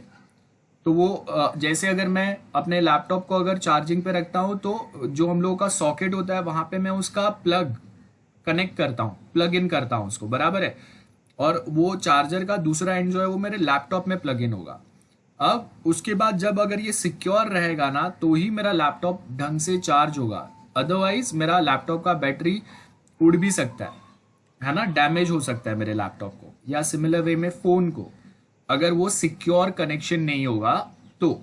आपने बहुत बार देखा रहेगा हम लोग जो लैपटॉप्स को चार्जिंग पे रखते हैं तो उसके आगे आपके पास एक डब्बा टाइप होता है जो हमेशा गर्म हो जाता है, तो आपका चार्जिंग वाला जो वायर होता है ना वो थोड़ा जाड़ा होता है, और लैपटॉप पे हम लोग के जो चार्जर पिन जो कनेक्ट करते हैं ना हम लोग वो थोड़ा पतला होता है। मतलब आपका नॉर्मल जो सॉकेट हम लोग कनेक्ट कर रहे हैं उसमें आपका जो भी हाई करंट आ रहा है उसको फिल्टर आउट करके ओनली द रिक्वायर्ड जितना करंट लैपटॉप के बैटरी को या लैपटॉप को चार्ज करने के लिए रिक्वायर्ड है उतना फिल्टर आउट करके वो भेजता है। इसके लिए आप देखो वो छोटा सा जो डब्बा रहता है ना वो गर्म हो जाता है, बिकॉज वो बहुत ज्यादा करंट फिल्टर आउट करता रहता है। तो exactly similar way secure socket layer में भी यही काम होता है, अनवांटेड डेटा को फिल्टर आउट करके जितना काम का डेटा है, जो काम का अटैचमेंट है, उसको सिक्योरली ये रिसीवर तक पहुंचाता है। सिक्योर सॉकेट लेयर कनेक्टिविटी होगा। लैपटॉप वाला एग्जांपल याद रखना है। सो अब अगर हम लोग यहाँ पे देखेंगे हम लोग के पास एक ईमेल यूजर एजेंट है। अगर मैं ईमेल सेंड करूंगा तो मैं ईमेल यूजर एजेंट होऊंगा, बराबर है, ये नाम वैसे पता चल रहा है। सो यहाँ पे देखो हम लोग क्या कर रहे हैं, ध्यान से देखना। ये डायग्राम आपका 5 मार्क का आंसर हो गया। ये जो भी हम लोग बना रहे हैं इसी को आप line by line point by point अगर लिख रहे हैं ये आपका आंसर हो गया। सो सबसे पहले ईमेल यूजर एजेंट मैंने लॉग इन किया मेरे जीमेल अकाउंट में, मेरे ईमेल अकाउंट में मैंने लॉग इन किया, connected to the email server, बराबर है। आपने अपना ईमेल अकाउंट में लॉग इन किया और वो लॉग इन करने के लिए आप क्या करेंगे, अपना यूजर नेम पासवर्ड एंटर करेंगे। अगर यूजर नेम पासवर्ड करेक्ट है तो read and parse email, check email with image attached with JPG. मतलब अगर मैं वो ईमेल अगर मुझे कुछ रिसीव करना है, साथ में कोई इमेजेस है तो यहाँ पे हम लोग चेक करेंगे कि हाँ अटैचमेंट के साथ में कुछ एक्सटेंशंस है क्या, अगर है तो load those attachment images. Computer colour image histogram, मतलब कंप्यूटर में आपके पास जो भी सॉफ्टवेयर रहेंगे वो इमेजेस को रीड करने वाले, ग्राफिक कार्ड समझ लो, तो वो क्या करेगा, ये इमेज को उसके ओरिजिनल जो फोटो है उसमें लेके आएगा, बराबर है। और यहाँ पे क्या होगा, लोड द क्वेरी इमेज, मतलब अलग से एक पैटर्न ईमेल सिस्टम का चलते रहेगा जो ये ईमेल को लोड करते जाएगा कंप्यूटर वर्जन में। अगर आप डाउनलोड करेंगे तो वो कंप्यूटर पे आ जाएगा, लेकिन जब तक आप डाउनलोड नहीं करते हैं तो वो इमेज को डिस्प्ले करने का जो मेन काम होगा, वो काम किसका होगा, वो काम होगा आपका ईमेल अकाउंट जीमेल का। आप देखो कि बिना डाउनलोड किए भी आप अगर सर्टन अटैचमेंट्स कुछ होते हैं इमेज टाइप के, तो आप वहां पे ही देख सकते हो अपने इनबॉक्स में ही, आपको वो इमेज अगर काम का है तो ही आप डाउनलोड करेंगे। तो यहाँ पे बेसिकली लोड अटैचमेंट इमेज, और उसके बाद हम लोग यहाँ पे डायरेक्ट अटैचमेंट जो है वो अपने कंप्यूटर पे ला सकते हैं, या फिर हम लोग डायरेक्टली ईमेल जो आपका इनबॉक्स में है वहां पे भी वो इमेज को लोड करके वहां से ही हम लोग वो इमेज देख सकते हैं। सो यहाँ पे हम लोग क्या बता रहे हैं बेसिकली, अब यहाँ पे आपको बता रहा है कि डिस्टेंस मेजर करेंगे हम लोग, similarity, display and save image retrieve from email attachment, ये वाला छोड़ दो, ये हम लोग को काम का नहीं है। डिस्टेंस मेजर, डिस्टेंस मेजर मतलब यहाँ पे इतना कुछ काम में नहीं आ रहा है, कितना दूर या पास से हम लोग सेंड कर रहे हैं उसके हिसाब से वो इमेज के ऊपर कोई फर्क नहीं पड़ता अभी का जो हम लोग लेटेस्ट जो पैटर्न यूज करते हैं ईमेल का। तो ये डिस्टेंस मेजर वाला हम लोग को काम का नहीं है। Display and save image retrieve from email attachment, तो यहाँ पे हम लोग देखेंगे। और क्वेरी इमेज का मतलब होता है क्वेश्चन करना, मतलब आपका जो ईमेल अकाउंट है ना वो क्वेश्चन करेगा कि भाई कोई अटैचमेंट है क्या, वो पूछेगा। ये क्वेरी मतलब क्वेश्चन होता है। तो हमेशा हम लोग के पास जब कभी हम लोग एक ईमेल रिसीव करते हैं तो बैकएंड में एक क्वेरी इंजन काम करता है जो ईमेल सर्वर को क्वेश्चन पूछता है कि भाई खाली ईमेल है या कुछ अटैचमेंट है। अगर सर्वर बोलता है कि हाँ भाई अटैचमेंट भी है साथ में, तो वापस क्वेरी सर्वर उसको पूछेगा कि भाई एक इमेज है, दो इमेज है, 5 इमेज है, तो ये बोलेगा 5 है, तो भाई वो ये बोलेगा कि ठीक है मेरा इंटरनेट कनेक्शन स्लो है भाई, तू एक एक मुझे सेंड करते जा, मैं एक एक लोड करता हूँ या डाउनलोड करता हूँ, what ever that might be a case, ये पैटर्न होगा। सो यहाँ पे आपके पास ओके ये हम लोग के काम का नहीं है। सो वो जो इमेज हम लोगों ने देखा यहां तक आपको याद रखना है, ये पैटर्न आपका काम करेगा।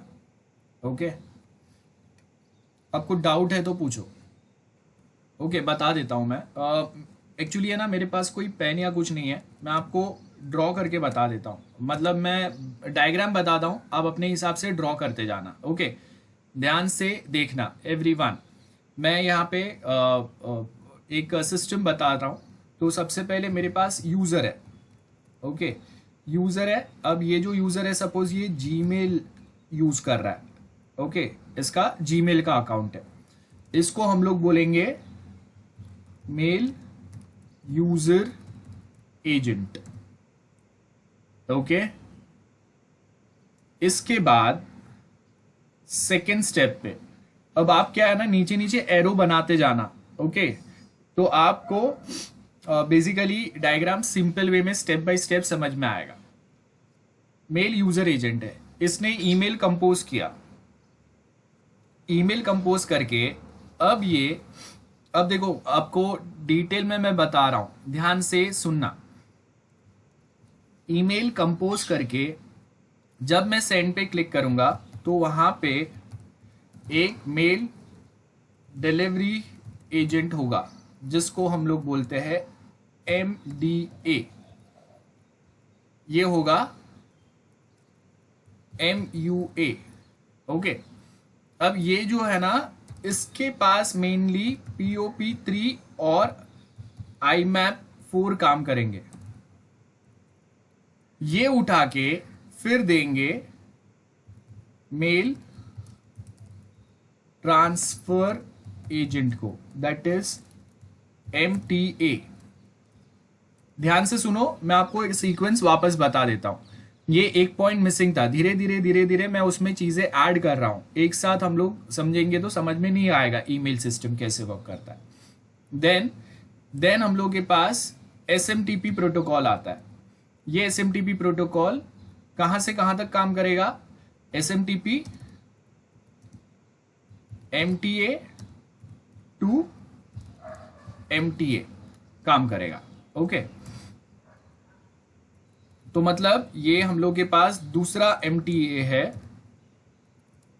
रिसीवर साइड वाला। Then mail transfer agent, multiple mail transfer agent रहेंगे हर एक के पास। रिमेंबर, हर एक के पास SMTP काम करते रहेगा। जितने SMTP जितने मेल ट्रांसफर एजेंट्स रहेंगे ना, सबके पास SMTP प्रोटोकॉल काम करेगा। सो यहाँ पे हम लोग के पास मल्टीपल MTAs है, याद रखो मल्टीपल MTAs होते हैं। यहाँ पे मैं ऐसे लिखते जाता हूँ MTA, यहाँ पे भी आपका SMTP काम करेगा। Then again we have one more MTA, यहाँ पे भी आपका SMTP काम करेगा।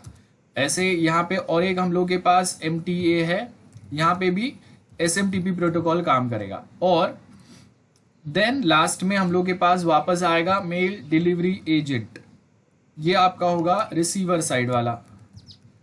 और लास्ट में आएगा अगेन यहाँ पे यूजर रिसीवर वाला, उसका सपोज याहू है अकाउंट।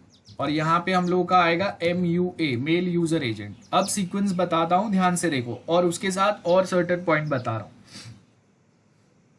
ये यूजर ने एक ईमेल कंपोज किया, कुरियर का एग्जांपल लेते हैं पहले, देख लो। तो हम लोगों ने एक कुरियर सेंड किया, बराबर है।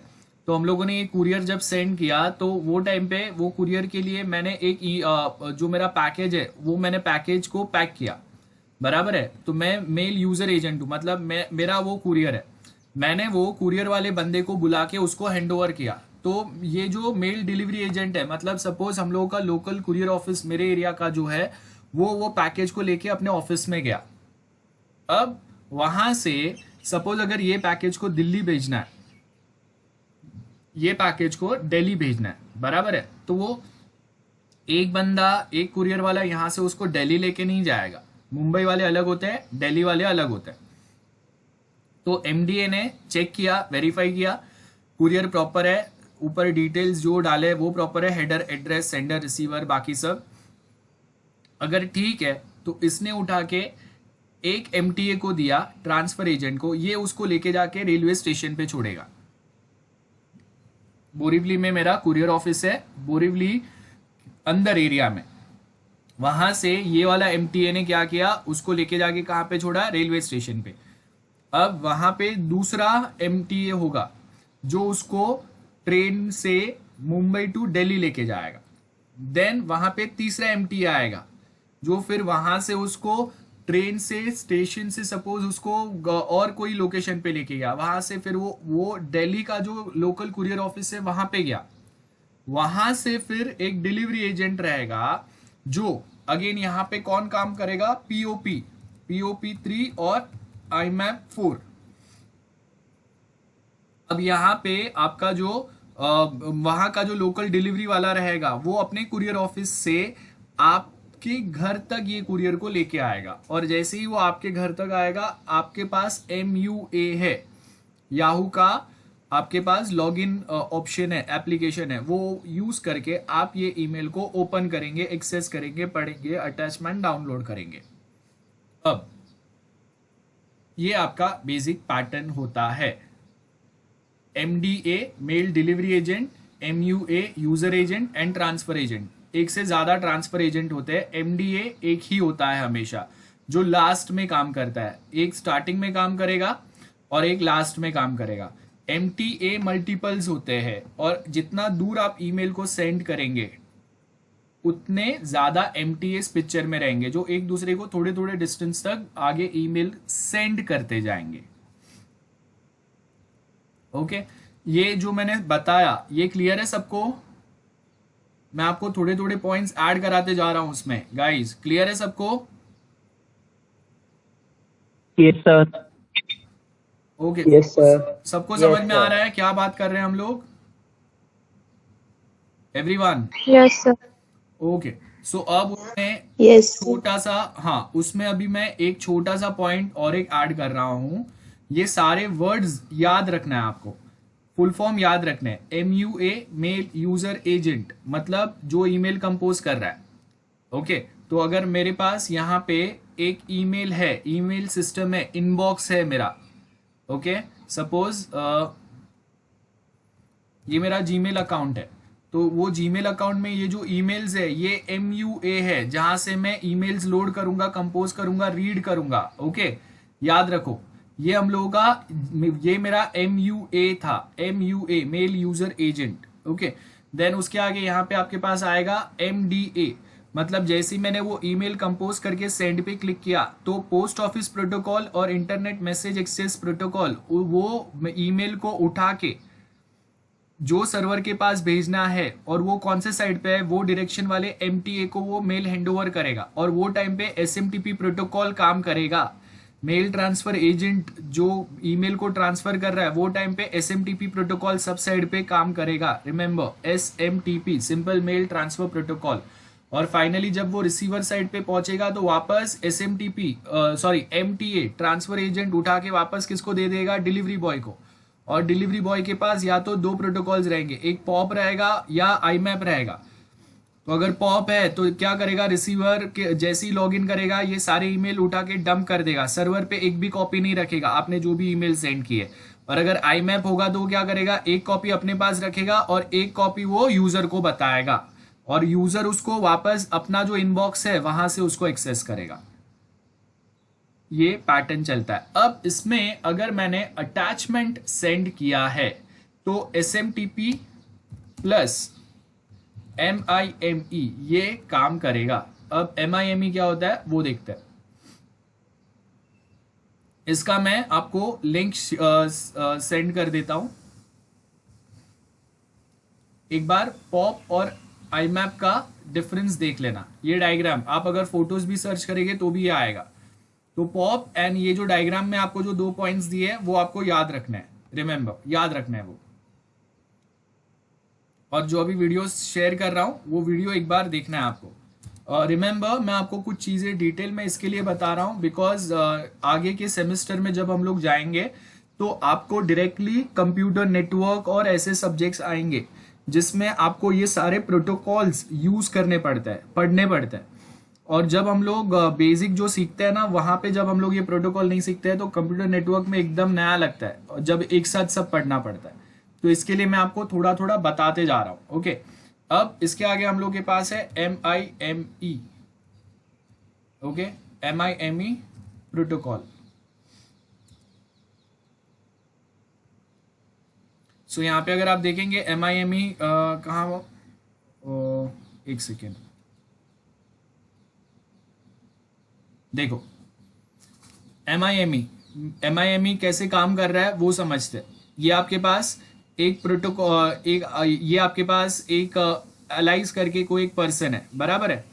अब ये क्या कर रहा है, एक second,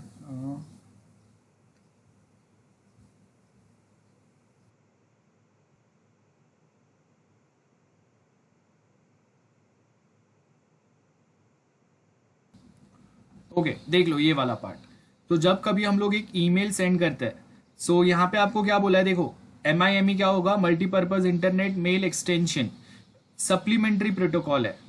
supplementary protocol that allows non ASCII data to be send through SMTP, मतलब SMTP आपके ईमेल को सेंड या रिसीव कर रहा है।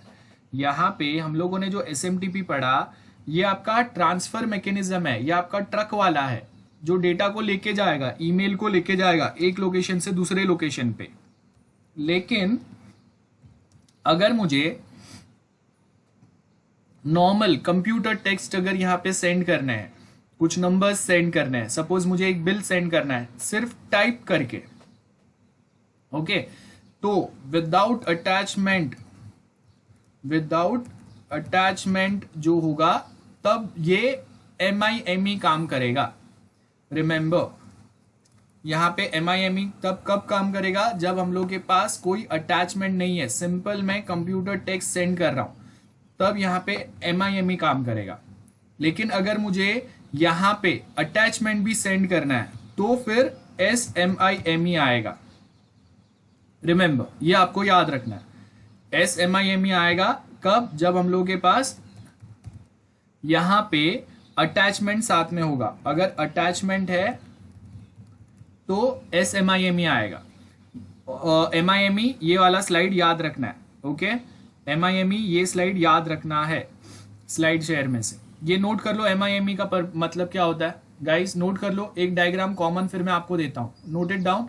Multipurpose internet mail extension. अब जो आपका नॉर्मल डेटा जो आप सेंड नहीं कर सकते वो टाइप करके, रिमेंबर विदाउट अटैचमेंट, टाइप करके आपको कुछ डेटा सेंड करना है तो MIME यूज करेंगे हम लोग। क्या सबने हो गया? Yes sir. Okay okay guys, so देखो यहाँ पे आपको नॉन आस्काई कोड बोला है, और उसके बाद अगर आस्काई डेटा अगर हम लोग देखें तो this is what ASCII data.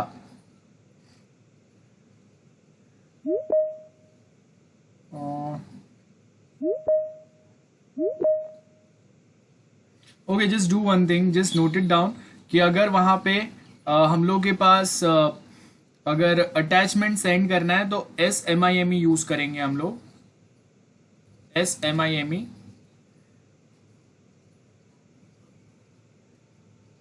Okay देखो यहाँ पे आपको मिलेगा ये ज़्यादा ही ये हो गया। Just remember SMIME for attachment, note कर लो।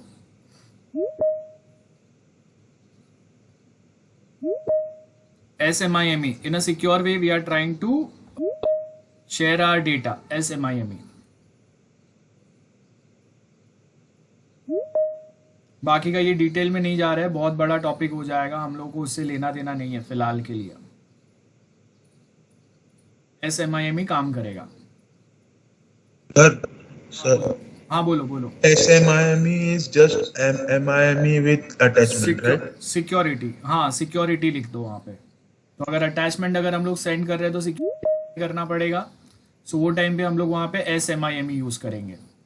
अगर विदाउट अटैचमेंट अगर आपको डेटा सेंड करना है तो MIME इज इनफ।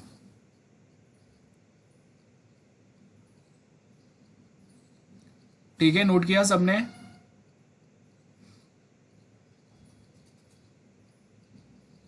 ऐसे लिख दो, ऐसे याद रहेगा फिलहाल के लिए। FI लेवल पे हम लोग के लिए इतना बहुत है कि MIME विदाउट अटैचमेंट।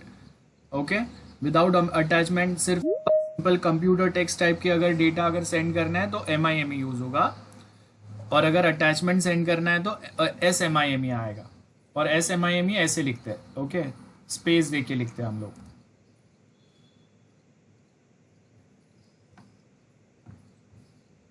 तो ये सब जगह पे ये सेम पैटर्न काम करेगा, सब जगह पे साथ में रहेगा, SMTP के साथ में सब जगह पे होगा ये।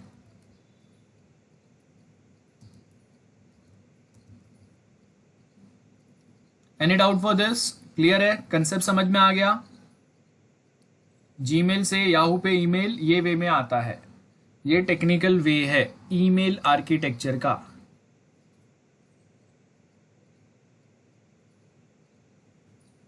दोनों साइड पे जो हम लोग इनबॉक्स यूज करते हैं वहां पे कौन रहेगा? MUA होगा। जब मैं ईमेल सेंड करता हूं, कंपोज करता हूं, या इनबॉक्स में जाके जब मैं कोई एक ईमेल रिसीव करने की ट्राई कर रहा हूं, सो वहां पे कौन सा प्रोटोकॉल काम करेगा? POP and IMAP, sorry POP और IMAP, दोनों में से कोई एक काम करेगा। POP का मतलब क्या है? सर्वर पे कोई भी ईमेल के कॉपीज नहीं रखेगा, सारे कॉपीज को वो डंप करेगा on user machine once they logged in. और IMAP क्या करता है? IMAP बेसिकली एक कॉपी हमेशा अपने पास रखता है और एक कॉपी आपको इनबॉक्स में बताएगा। सो उसका बेनिफिट क्या होगा? मैं सेम ईमेल्स को फ्यूचर में भी, जो हिस्टोरिकल ईमेल्स है 3-4 महीने 6 महीने पहले आए हुए ईमेल्स को भी मैं कोई भी कंप्यूटर से एक्सेस कर सकता हूं, बिकॉज वहां पे मुझे सिर्फ अपना ईमेल अकाउंट का यूजर आईडी पासवर्ड रिक्वायर्ड रहेगा। ईमेल सारे सर्वर पे सेव्ड रहेंगे as a backup copy, always there, जब तक मैं उसको डिलीट नहीं करता। So that is the benefit of IMAP, internet message access protocol.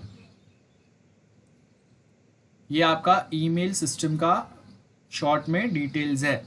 This is what email all about. Okay, now tell me any doubt for this guys? समझा है? आप FI level पे है, I can understand, but I hope bouncer नहीं गया है। Sir, हाँ बोलो। can you explain the benefit of IMAP one more time? IMAP, okay, just imagine कि हम लोग के पास ओके कोई एक डायग्राम रहेगा तो देखते हैं।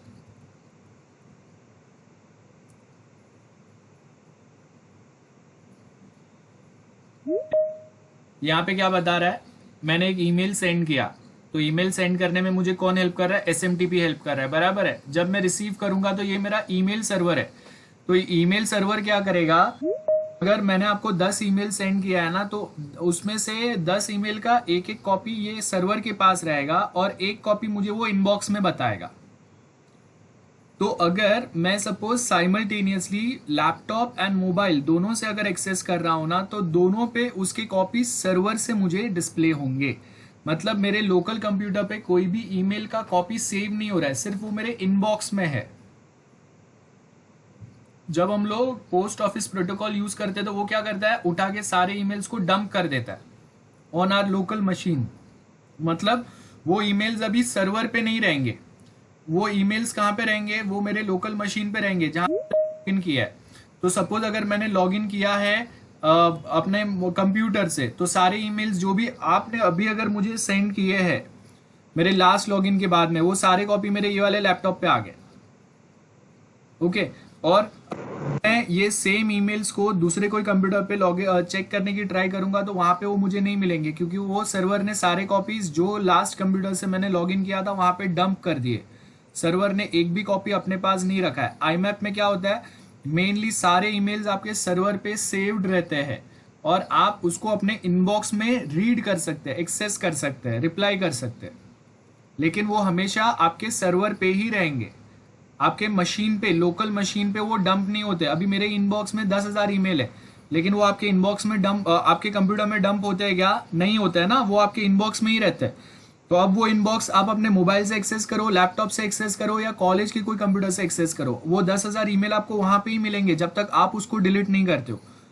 तो आईमैप में ये बेनिफिट रहता है कि सारे ईमेल सर्वर पे ही रहते हैं, इनबॉक्स में हम लोग उसको एक्सेस कर सकते हैं, देख सकते हैं, और हम लोग मैन्युअली डिलीट नहीं करेंगे तब तक सर्वर उसको सेव करके रखेगा। एनपीओपी पोस्ट ऑफिस प्रोटोकॉल में क्या होगा, अगर 10,000 ईमेल मुझे आए, इसी में लॉगिन करूंगा, ये जो ईमेल सर्वर है ये उठा के वो सारे 10,000 ईमेल मेरे कंप्यूटर पे डंप कर देगा। मतलब अभी वो सारे ईमेल्स मेरे कंप्यूटर पे है, इनबॉक्स में। आप जब सर्वर पे जाएंगे, वापस लॉगिन करेंगे कोई दूसरे अननोन कंप्यूटर से, तो आपको ये इनबॉक्स खाली मिलेगा, कुछ नहीं होगा उसमें। ये डिफरेंस होता है। I hope it is clear now. Yes, sir. Okay, next जो हम लोग का टॉपिक है, ओके, और ये जो भी मैंने स्टेप्स बताए लिख लिए ना सबने, एरो बना के लिखते जाना। ओके, डायग्राम है ये, मेरे पास अभी पेन या कुछ नहीं है यहाँ पे मैं प्रॉपरली ड्रॉ कर सकूँ, इसके लिए मैं आपको ये वे में बता रहा हूँ। अगर बोर्ड रहेगा तो अलग बात है कि हम लोग प्रॉपर ड्रॉ कर पाएंगे, मेरे पास नहीं है वो फैसिलिटी फिलहाल के लिए। तो आपको क्लियर है ये सबको, डायग्राम ड्रॉ किया सबने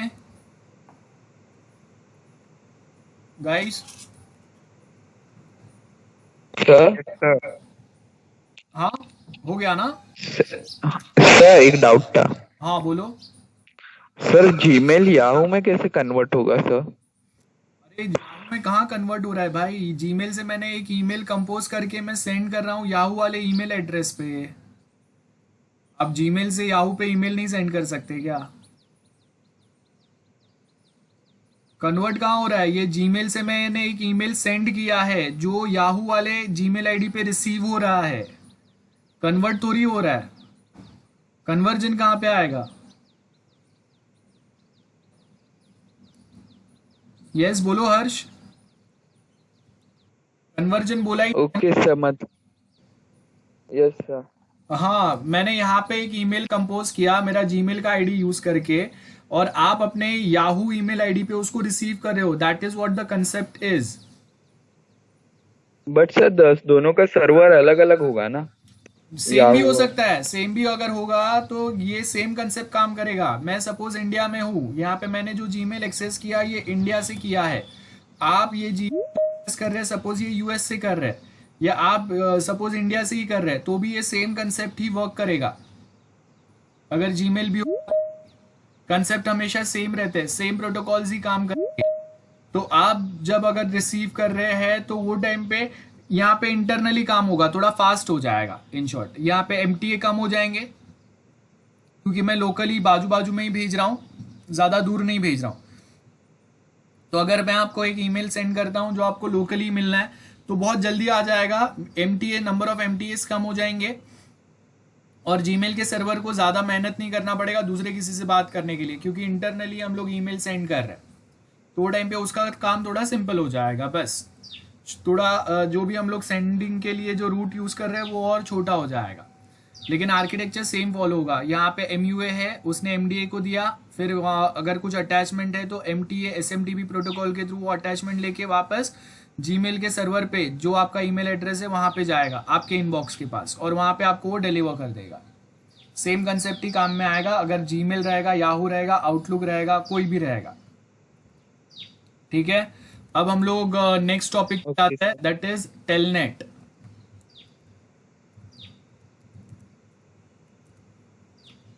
कैसे काम करता है टेलनेट ये समझते हैं हम लोग। ओके, सो ये जो साइट है इसके ऊपर बहुत अच्छे वे में दिया हुआ है टेलनेट क्या होता है, ये आपको इतना याद रखना है। ओके, सो बेसिकली अगर हम लोग एग्जाम्पल अगर देखें, मैं एक वीडियो अगर कहीं पे रहेगा तो देख लेता हूँ।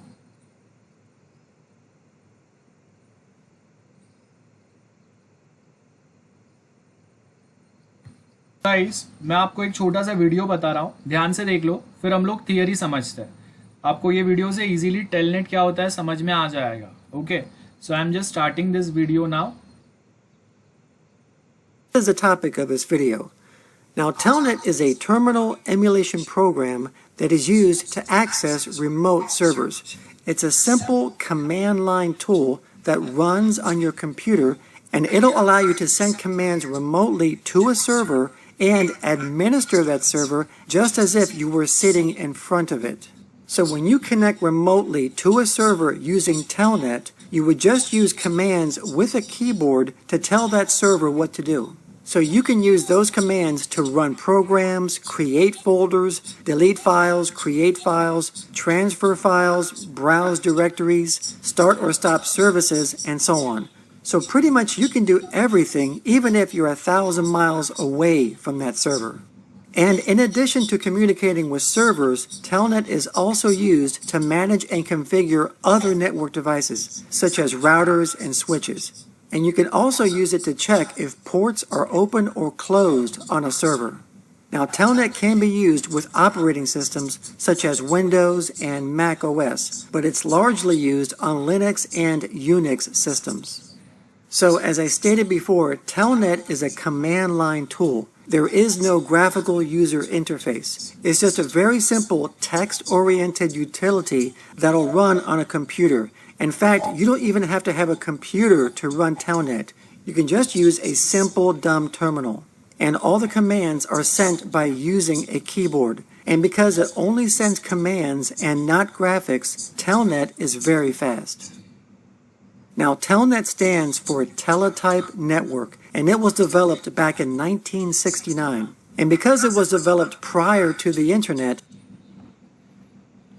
ओके, सो टेलनेट का ये बेसिक हम लोग रिमोटली लॉगिन कर सकते हैं। आपको जो स्क्रीन जो आएगा वो कमांड प्रॉम्प्ट टाइप होता है।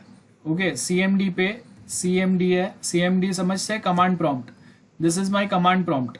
तो अगर ये कमांड प्रॉम्प्ट पे अगर टेलनेट अगर मैंने कॉन्फ़िगर किया हुआ है तो मैं यहाँ पे सिर्फ लिखूंगा टेलनेट। ओके, और अगर कॉन्फ़िगर्ड रहेगा तो यहाँ पे वो टेलनेट का विंडो ऑन करेगा, और जो कंप्यूटर पे मुझे जाना है वो कंप्यूटर पे मैं यहाँ से जा सकता हूँ। क्लियर है? उनका वो कंप्यूटर का IP एड्रेस लिखूंगा, उसका यूज़र नेम पासवर्ड मैं यहाँ से एंटर करूँगा। ये मुझे सपोज ऐसे पूछेगा यूज़र नेम, मैं यहाँ पे उसके आगे यूज़र नेम जो पूछेगा उसके आगे मैं उसका यूज़र नेम लिखूंगा, पासवर्ड पूछेगा उसके आगे पासवर्ड लिखूंगा। तो क्या होगा बेसिकली कि आप जो कंप्यूटर पे लॉगिन करने का ट्राई कर रहे हो रिमोटली आप वो कंप्यूटर पे लॉगिन कर सकते हैं, ये मेन काम होगा। सो अब अगर हम लोग ये डायग्राम देखेंगे, ये मेरा क्लाइंट है, ये सर्वर है। क्लाइंट ने खुद से यहाँ से रिमोटली सर्वर को कमांड दिए कि भाई मुझे कुछ काम है, ये वाला काम मुझे करना है, ये कुछ डेटा या फाइल्स मुझे रिक्वायर्ड है। सर्वर वो सेम डेटा फाइल्स यहाँ से क्लाइंट को दे सकता है, या इन शॉर्ट क्लाइंट ये फाइल्स को रिमोटली सर्वर से एक्सेस कर सकता है अपने कंप्यूटर पे। आई होप टेलनेट क्लियर है सबको। रिमोट लॉगिन के लिए यूज करेंगे। There is a difference between telnet and हम लोग जो ये यूज करते हैं ना टीम व्यूअर में मैं अगर आपको मेरे कंप्यूटर का अगर एक्सेस दे रहा हूं तो आप मेरे कंप्यूटर पे आके एक आध फाइल क्रिएट कर सकते हैं, देख सकते हैं जो भी है। आप मेरे कंप्यूटर से कोई फाइल अपने कंप्यूटर पे नहीं ले सकते, आपको खाली मेरे डेस्कटॉप का एक्सेस मिलता है टीम व्यूअर में। बट टेलनेट में मैं रिमोटली जो कंप्यूटर पे लॉग इन कर रहा हूँ, यहाँ पे वो सपोज सर्वर है, लेकिन अगर मैं नॉर्मल आपके कंप्यूटर पे अगर लॉग इन करता हूँ तो वहां पे मैं कोई फाइल क्रिएट डिलीट कर सकता हूँ। मेरे कंप्यूटर से कुछ फाइल्स मैं आपके कंप्यूटर पे सेंड कर सकता हूँ, या आपके कंप्यूटर से कोई फाइल्स मैं अपने कंप्यूटर पे रिसीव भी कर सकता हूँ। ये बेनिफिट होता है टेलनेट का। आई होप Sir, यस बोलो। but there is a transfer files option in TeamViewer. हाँ, so we have that option now, that option is available.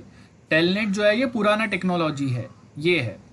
सो अभी हम लोग पर में वो सेम जो कंसेप्ट यहाँ पे हो रहा था डिफिकल्ट वे में मतलब यहाँ पे मेरे पास जो भी मुझे फाइल ट्रांसफर करने हैं, स्टार्टिंग में जब हम लोग के पास टीम व्यूअर था ही नहीं, मैं अभी की बात नहीं कर रहा हूँ, बहुत टाइम पहले से हम लोग जब स्टार्टिंग में टेक्निकली काम करते हैं और डिटेल में अगर जाएंगे तो बहुत सारे ऐसे ऑप्शंस हैं जो टीम व्यूअर आपको प्रोवाइड नहीं करता है। इन शॉर्ट, आपने कभी सुना रहेगा कि रिमोटली मैंने कोई कंप्यूटर एक्सेस किया और वो कंप्यूटर्स में से मैंने उसके बहुत सारे कॉन्फिडेंशियल इंफॉर्मेशन ले लिए without the knowledge of that owner of that computer. So that too happens with the help of Telnet. That is possible with the help of Telnet, but that is not possible with the help of TeamViewer. Because TeamViewer में आप active रहते हो, जितने time तक आप active रहोगे, जितने time तक आपने TeamViewer को एक्टिव रखा है उतने टाइम के लिए ही वो काम करेगा। लेकिन टेलनेट में क्या होगा, मैं एक बार अगर मेरा कंप्यूटर ऑन है, अगर मेरा कंप्यूटर 24/7 ऑन है, तो आप वो 24/7 में से कभी भी आके रिमोटली लॉग इन करके मेरे कंप्यूटर पे काम कर सकते हो। टीम व्यूअर आप 24 ऑन नहीं रखते। गेटिंग, एक बार मैंने परमिशन अगर यहाँ पे दे दिया टेलनेट का, तो बाद में वो लाइफ टाइम जब तक वो परमिशन को मैं वापस नहीं लेता हूँ तब तक ये एक्टिव रहेगा। और कमांड प्रॉम्प्ट से आप वो स्पेसिफिक कमांड्स यूज करके मेरे कंप्यूटर पे कोई भी काम कर सकते हो। दूसरी बात, टीम व्यूअर जो है वो आपको बहुत सारे इंफॉर्मेशन रिस्ट्रिक्ट करता है जो हम लोग इजीली रिमोट कंप्यूटर्स पे नहीं कर सकते। टेलनेट के अंदर आपको कमांड प्रॉम्प्ट से कोई एक कंप्यूटर का एक्सेस मिलता है, मतलब एक लिमिट से ज़्यादा आप वो कंप्यूटर का पासवर्ड भी चेंज कर सकते हैं, ये भी पॉसिबल होता है। और वो आप कंप्यूटर पे बहुत सारे प्रॉब्लम्स भी कर सकते हैं। मतलब अगर हम लोग नॉर्मली अगर सिक्योरिटी लेवल पे बात करें तो अगर टेलनेट के थ्रू, कमांड प्रॉम्प्ट के थ्रू अगर मुझे कोई दूसरे कंप्यूटर का एक्सेस मिल गया तो मैं बहुत सारे चीज़ें कर सकता हूँ। ये बेनिफिट होता है इसका, that is of a telnet. Okay, जो आपके पास टीम व्यूअर में अवेलेबल नहीं है। एंड हाँ, अभी टीम व्यूअर में हम लोग के पास सिंपली सर्टेन चीज़ें अवेलेबल है जो हम लोग टेलनेट में यूज़ करते हैं, तो वो अभी के टाइम पे आ गया, ये हम लोग का पहले से पार्ट है। तो इसके अंदर और टेक्निकली बहुत सारी चीज़ें जो अभी हम लोग डिस्कस नहीं कर रहे FI लेवल पे, लेकिन हाँ आगे जब ज़रूर पड़ेगा तो हम लोग उसको डिस्कस करेंगे। और यहाँ पे ये आपका 5 मार्क का आंसर भी बन गया टेलनेट का। ओके, जो मैं आपको शेयर कर रहा हूँ, तो ये सेम आपको अपने नोट्स में नोट करके रखना है। अलग से फिर मैं जब नोट्स दूंगा तो उसमें रहेगा नहीं रहेगा वो नहीं, आप इसको सेव करके, या आप चाहिए तो अलग से अपना एक सॉफ्ट कॉपी बना के रखो जो हम लोग लेक्चर्स कर रहे हैं, और वो लेक्चर्स में मैं आपको जो भी पॉइंट्स बता रहा हूँ वो अलग से नोट करके रखो। ओके, टेलनेट के बाद we have FTP, file transfer protocol. FTP protocol कैसे काम करता है ये समझते हैं। FTP, सो अगर कोई भी फाइल्स अगर मुझे ट्रांसफर करना है तो बेसिकली हम लोग FTP सर्वर यूज करेंगे। ये सिंपल, सबसे सिंपल मैकेनिज्म ये है, फाइल ट्रांसफर प्रोटोकॉल। एक सेकेंड। ओके, सो यहां से हम लोग समझते हैं FTP क्या होगा। As you can read here, FTP stands for file transfer protocol. नाम पे से ही पता चल रहा है, फाइल, कोई भी फाइल्स जो है उसको ट्रांसफर करने के लिए एक प्रोटोकॉल मतलब set of rules and regulation. तो कोई एक फाइल सेंड करने के लिए, जैसे अगर आपको अगर प्रैक्टिकल का एक जर्नल या फाइल अगर कॉलेज में सबमिट करना है तो उसका एक प्रोटोकॉल होता है। प्रोटोकॉल का मतलब क्या है, आप उसको एक सीक्वेंस में प्रॉपरली नीट एंड क्लीन वे में लिखेंगे, देन कॉलेज का अगर अलग से उन्होंने कुछ एक स्पेसिफिक वे बताया कि कॉलेज का कोई एक बुक रहेगा उसी में आपको जर्नल लिखना है तो आप उसमें लिखेंगे। अलग से अगर असाइनमेंट पेजेस में लिखना रहेगा तो आप उसमें लिखेंगे। देन उसको प्रॉपर फाइल करेंगे, अपना सैप नंबर और बाकी डिटेल्स उस पर एंटर करेंगे। देन आप आके आएंगे सबमिट करने के लिए। एक कॉलेज का सर्टिफिकेट होगा जिस पे साइन होगा। तो ये एक प्रॉपर रूल्स या प्रोटोकॉल्स होता है, वही वे में आप सबमिट कर सकते हो फाइल्स को, या वही वे में आप फाइल्स को ट्रांसफर कर सकते हैं towards professor. Exactly similar way यहाँ पे भी होता है। तो अगर आप देखेंगे यहाँ पे क्या बोला है, file transfer protocol, method of moving file from one location on a network to another. अब नेटवर्क, 3 टाइप के नेटवर्क होते हैं, हम लोगों ने आज मॉर्निंग में ही पढ़ा। 3 टाइप के नेटवर्क कौन से है, लैन, वैन एंड मैन, मतलब लोकल एरिया नेटवर्क। देन दूसरा कौन सा होगा, wide area, sorry metropolitan area network, city level पे आपके कंप्यूटर्स रहेंगे। लोकल एरिया मतलब बाजू बाजू के बिल्डिंग्स में आपके कंप्यूटर्स है ना, वो दोनों को आप कनेक्ट कर सकते हैं। Then metropolitan area network, city level, Mumbai जैसे एक कंप्यूटर आपका बोरीवली में एक बैंड्रा में है ना, तभी मैन काम करेगा। और वाइड एरिया नेटवर्क मतलब इंटरनेट। तो ये तीनों टाइप के नेटवर्क के ऊपर अगर आपको फाइल्स कंप्यूटर्स में आपस में अगर शेयर करना है तो तीनों टाइप के कंप्यूटर्स में आपका एक जो हेल्प करेगा आपको वो होगा FTP, फाइल ट्रांसफर प्रोटोकॉल। सो ये आपको हिस्ट्री दिया हुआ है पहले का। 80s में फिर हम लोगों ने IP प्रोटोकॉल आया, नेटवर्क बेस्ड प्रोटोकॉल आया, तो वो टाइम पे फिर हम लोग यहाँ पे ओके। अब मैं आपको यहाँ पे 2 चीज़ बताता हूँ। जब कभी हम लोग इंटरनेट की बात करते हैं तो आपने यहाँ पे देखा रहेगा TCP और IP। TCP transmission control protocol होता है, ओके, और IP जो है इंटरनेट प्रोटोकॉल होता है। तो इन शॉर्ट आप जब इंटरनेट यूज करते हैं तो ये काम में आता है। इसको हम लोग बाद में डिटेल में देखेंगे, बाद में कभी, अभी के लिए नहीं करना है। तो बहुत ज़्यादा पॉपुलर है इंटरनेट पे फाइल्स जब कभी आपको शेयर करने तो काम में आता है।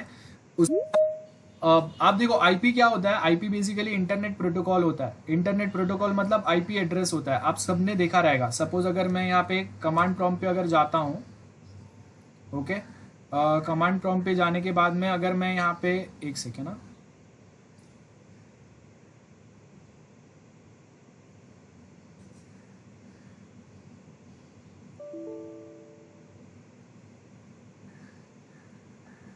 okay, so as you can see if I write ping, okay, anyone what is a command to check your own IP address? Anyone from you जिसको पता है? हम अगर खुद का अगर IP एड्रेस अगर आपको चेक करना है, IP config। Okay, very good. So अगर मुझे अगर अपना IP एड्रेस अगर यहाँ पे चेक करना है तो मैं यहाँ पे लिखूंगा IP config, बराबर है। सो यहाँ पे ये आपको बहुत सारे इन्फॉर्मेशन दे रहा है और उसके साथ में यहाँ पे आपको ये IP एड्रेस बताएगा। और यहाँ पे अगर आप देखेंगे तो यहाँ पे क्या बता रहा है, IP वर्जन 4 एड्रेस बता रहा है। IP वर्जन 4 जैसे हर एक मोबाइल में एक सिम कार्ड होता है और उसके साथ एक मोबाइल नंबर अटैच रहता है, वैसे ही जब कभी हम लोग इंटरनेट अगर एक्सेस करते हैं ना तो वो उसके साथ भी आपको यहाँ पे ये बेसिकली अलग से एक IP एड्रेस मिलता है। तो वो IP एड्रेस जो अलोकेट होता है ना, वो अलोकेट होता है with the help of IP protocol, internet protocol. IP version 4 होता है, ठीक है। अलग दूसरा IP वर्जन 6 भी होता है, वो जो अभी के लिए जाने दो, बट IP एड्रेस होता है। तो बेसिकली एक आपके पास 2 कंप्यूटर्स को अगर आपस में आपको कम्युनिकेट कराना है तो 2 एड्रेसेस रिक्वायर्ड रहते हैं। एक IP एड्रेस होता है, एक मैक एड्रेस होता है या फिजिकल एड्रेस बोलते हैं। जैसे एक मोबाइल को अगर आपको कनेक्ट करना है, एक मोबाइल में 2 एड्रेस रहते हैं। एक IMEI नंबर रहता है जो डिवाइस का नंबर रहता है, हार्डवेयर नंबर, वो चेंज नहीं होता है कभी। और एक मोबाइल नंबर रहता है जो आप जितने बार सिम डालेंगे, नया सिम कार्ड डालेंगे, उतने बार वो मोबाइल नंबर चेंज हो सकता है। एग्जैक्टली सिमिलर वे कंप्यूटर्स में भी IP एड्रेस होता है जो बार बार चेंज हो सकता है। और एक फिजिकल एड्रेस रहता है, हार्डवेयर डिवाइस का एड्रेस रहता है जो जल्दी से चेंज नहीं होता है, उसको हम लोग हार्डवेयर एड्रेस भी बोलते हैं। तो जब कभी आपको 2 कंप्यूटर्स के बीच में फाइल ट्रांसफर करना है ना, you require 2 addresses. IP address note करके रखना, to make communication happen between 2 computers, to make communication happen between 2 computers we require 2 addresses.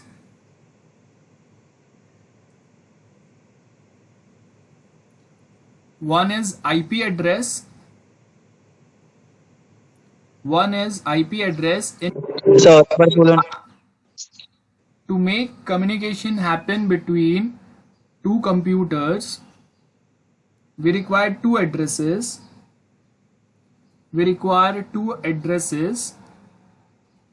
One is IP address. One is IP address, bracket में लिखो logical address. IP address also called as logical address.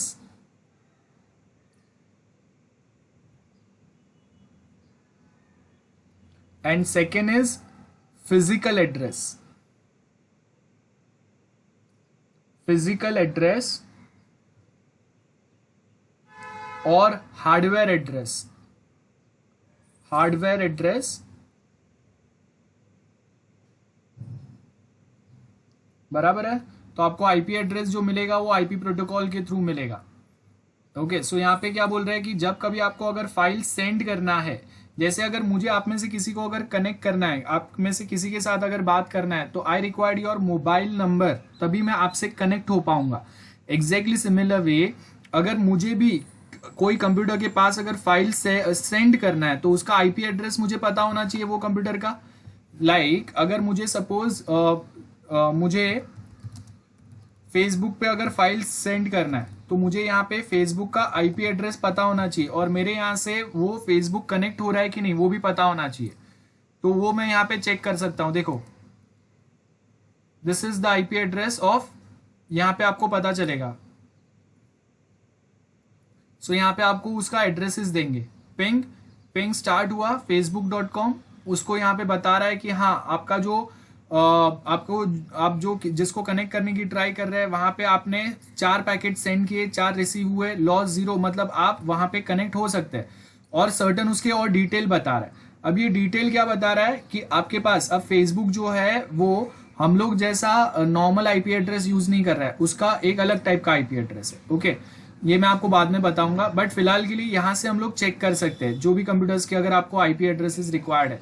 तो अगर आपको suppose Google का IP address required है तो I will write ping www.google.com. सो यहाँ से मुझे पता चलेगा कि ओके गूगल वर्क कर रहा है कि नहीं. और नेटवर्क में अगर मुझे कोई एक कंप्यूटर के साथ में अगर फाइल शेयर करना है, ओके, तो वो टाइम पे मैं यहाँ से वो कंप्यूटर का आईपी एड्रेस लिख के पिंग करूंगा तो मुझे पता चलेगा कि वहां पे वो कंप्यूटर पे जा रहा है कि नहीं. ये देखो, ये रिक्वेस्ट टाइम आउट आ गया. इसका मतलब ये जो कंप्यूटर है जिसका आईपी एड्रेस 192.168.2.1 है, मतलब वो कंप्यूटर मेरे साथ फिलहाल कनेक्टेड नहीं है, या फिर ये आईपी एड्रेस रॉन्ग है. अभी मेरा ये इंडिविजुअल कंप्यूटर है, कोई दूसरे कंप्यूटर से कनेक्टेड ही नहीं है. तो क्या हो गया, यहाँ पे 4 पैकेट कंप्यूटर ने 4 टेस्टिंग पैकेट सेंड किए ऑन दिस आईपी एड्रेस, लेकिन चारों के चारों रिसीव नहीं हुए वो कंप्यूटर पे. लॉस्ट 100% लॉस हुआ गया, मतलब एक भी पैकेट डिलीवर नहीं हुआ डेस्टिनेशन पे. तो अगर ये पैकेट्स, मतलब अगर मैं पिंग कमांड जब करता हूं और टेस्टिंग पैकेट्स अगर क्लियर होता है, मतलब वो दो कंप्यूटर्स आपस में बहुत इजीली कनेक्टेड है एक दूसरे के साथ में. अगर वो स्मूथली कनेक्टेड है, 4 टेस्टिंग पैकेट हम लोगों ने 4 डेटा सेंड किया, हेलो टेस्ट, माइक टेस्टिंग करके हम लोगों ने यहाँ पे 4 पैकेट सेंड किया और चारों अगर रिसीव हो रहे हैं, मतलब हम दोनों इजीली कनेक्टेड है, तब जाके मैं फिर FTP प्रोटोकॉल यूज करके जो एक्चुअल फाइल सेंड करना है वो सेंड करूंगा. तो पिंग कमांड याद रखना है.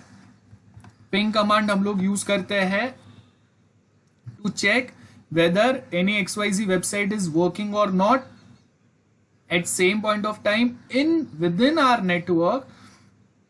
हम लोगों का जो नेबरिंग कंप्यूटर है उसके साथ हम लोग कनेक्टेड है कि नहीं, वो चेक करने के लिए भी हम लोग पिंग कमांड यूज करेंगे. पिंग एंड उसके आगे वो जो कंप्यूटर है उसका IP address you have to mention here.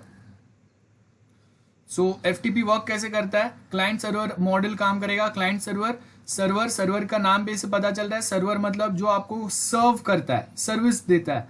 अब वो अलग अलग टाइप के सर्विस होते हैं. आपको फोटोज दे सकता है, यूट्यूब का सर्वर है जो आपको वीडियोज देता है ना. फेसबुक का सर्वर है जो बहुत बार आपको वहां पे वीडियो, फोटो, पोस्ट, बहुत कुछ चीजें सर्व करता है. जब कभी आपको एक पोस्ट पे क्लिक करता है तो वो पोस्ट का पूरा डिटेल एक पेज ओपन करके देता है ना आपको, तो वो सर्वर करता है, मतलब जो सर्विस प्रोवाइड करता है, any XYZ type of a service.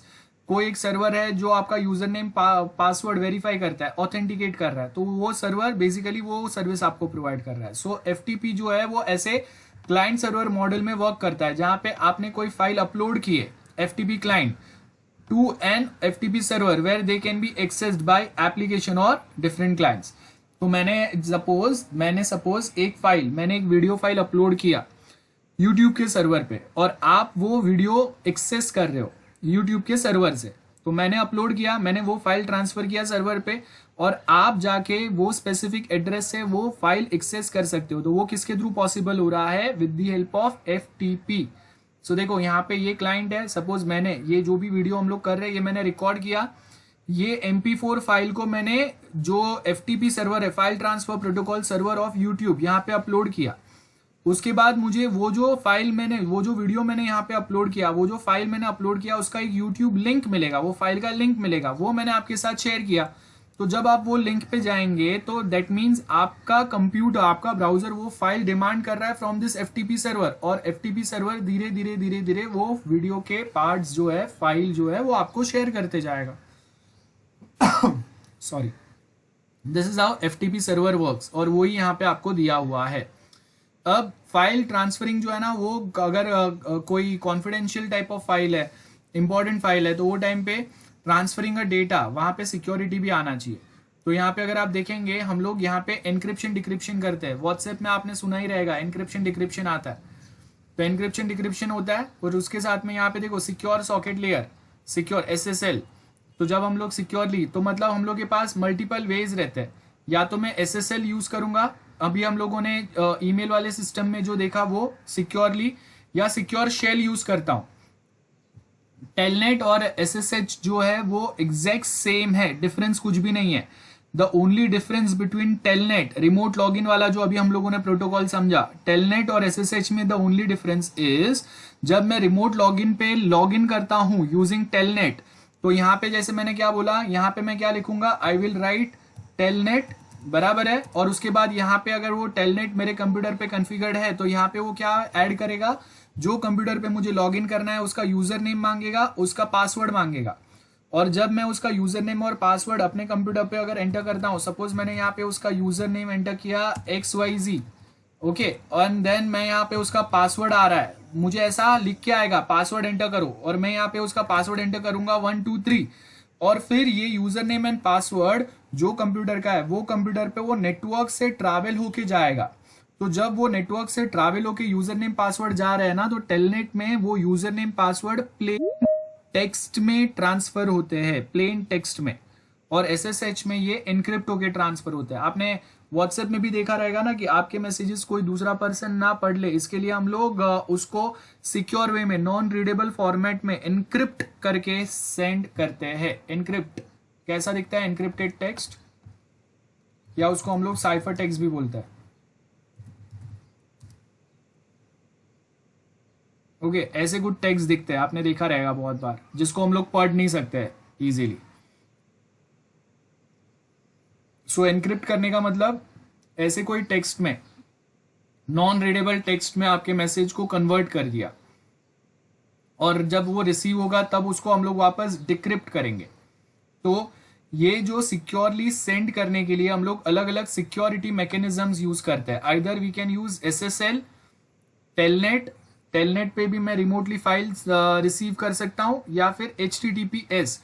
HTTP ये हम लोगों ने पहले पढ़ा है वेब प्रोग्रामिंग में ही। HTTP stands for hyper text transfer protocol, taxi driver है ये, याद रखो, मैंने बोला था एक वेब पेज से दूसरे वेब पेज पे सिक्योरली लैंड कराने का काम करता है। और S stands for secure. We added to FTP implementation 3 are heavily used और इंक्रीज सिक्योरिटी। मतलब अगर हम लोग ये कुछ यूज करते हैं, तो आप जब फाइल्स को सेंड करते हैं तो वो टाइम पे सिक्योरिटी एक मैकेनिज्म आ जाता है, बराबर है। एनक्रिप्शन किसके लिए डालेंगे? To protect file against unauthorise, मतलब जिसको एक्सेस नहीं है उसको नहीं मिलना चाहिए। इसके लिए हम लोग ये जो हाई रिस्क डेटा रहता है, जो सपोज अगर मैं कंपनी का 10 करोड़ का टेंडर भर रहा हूं, तो वो टाइम पे वो टेंडर जो है वो जब तक टेंडर का डेट ना है तब तक वो मेरे राइवल्स के सामने डिस्क्लोज नहीं होना चाहिए। तो वो टाइम पे हम लोग उसको हाइड करके रखेंगे। या फिर हम लोगों के जो गवर्नमेंट एजेंसीज रहते हैं उनके कोई सिक्योर डेटा होते हैं, कंपनीज होते हैं उनके कोई कॉन्फिडेंशियल प्रोजेक्ट के डेटा होते हैं, जैसे आप देखो कि जो टिकटॉक है इंडिया में बैंड हो गया वो, लेकिन अब यूएस में बैंड होने वाला है। तो यूएस में बैंड होने के पहले उन्होंने यूएस में जो बाइट डांस के पास, मतलब ByteDance is the owner of that TikTok, तो बाइट डांस अगर उसको यूएस के कोई ओरेकल या माइक्रोसॉफ्ट या कोई कंपनी को अगर वो सेल करते हैं टिकटॉक, बिकॉज वो वहां पे बैंड होने वाला है, तो वो अभी क्या करेंगे, माइक्रोसॉफ्ट या कोई दूसरे बड़े कंपनीज जो है वो उसको टेक ओवर करेंगे। लेकिन वो टाइम पे उन्होंने क्या बोला कि जो एल्गोरिदम है, जो कॉन्फिडेंशियल चीजें है वो हम लोग आपको नहीं देंगे, आप अपने खुद के बनाओ। ये होता है। तो बेसिकली वो हाई रिस्क डेटा जो होते हैं जिसको यूज करके दूसरा आपके आइडिया को चोरी करके वैसा पूरा आर्किटेक्चर बना सकते हैं बिना मेहनत, उसको हम लोग सिक्योर करके रखते हैं, उसको हम लोग बेसिकली एनक्रिप्ट करके रखते हैं। तो वो है FTPS। अब यहाँ पे FTPS का मतलब क्या रहेगा, S मतलब सिक्योर आएगा, सिक्योर मतलब FTP SSL के साथ में काम करेगा, सिक्योर सॉकेट लेयर के साथ में, ये होगा। देन SFTP मतलब SSH के साथ में, सिक्योर शेल जो है टेलनेट का, जैसे मैंने क्या बोला, टेलनेट और SSH में कोई डिफरेंस नहीं है। The only difference is login के टाइम पे यूजर नेम पासवर्ड जो नेटवर्क में ट्रांसफर होगा रिमोट कंप्यूटर पे जो आपने लॉगिन किया है, तो वो प्लेन टेक्स्ट में जाएगा, टेलनेट में SSH में वो एनक्रिप्ट होके जाएगा। एक बार लॉगिन होने के बाद में टेलनेट और SSH exactly works the same way, जो टेलनेट का सीखा वही SSH पे अप्लाई होगा, कोई डिफरेंस नहीं है। तो अगर मैं SSH यूज करता हूँ FTP के साथ में तो उसको हम लोग बोलेंगे SFTP, ओके। और वो आपके कोई तो एक स्पेसिफिक पोर्ट पे काम करता है, ये पोर्ट नंबर छोड़ दो, नहीं याद रखा तो भी चलेगा। HTTP क्या होता है ये ऑलरेडी मैंने सिखाया है। तो HTTP के साथ में भी आप अगर देखेंगे कि बहुत बार हम लोग HTTPS यूज करते हैं। HTTPS मतलब secure version of HTTP, okay. और यहाँ पे भी हम लोग बहुत बार फाइल ट्रांसफर मैकेनिज्म्स जो यूज करते हैं वो HTTP के साथ भी यूज कर सकते हैं।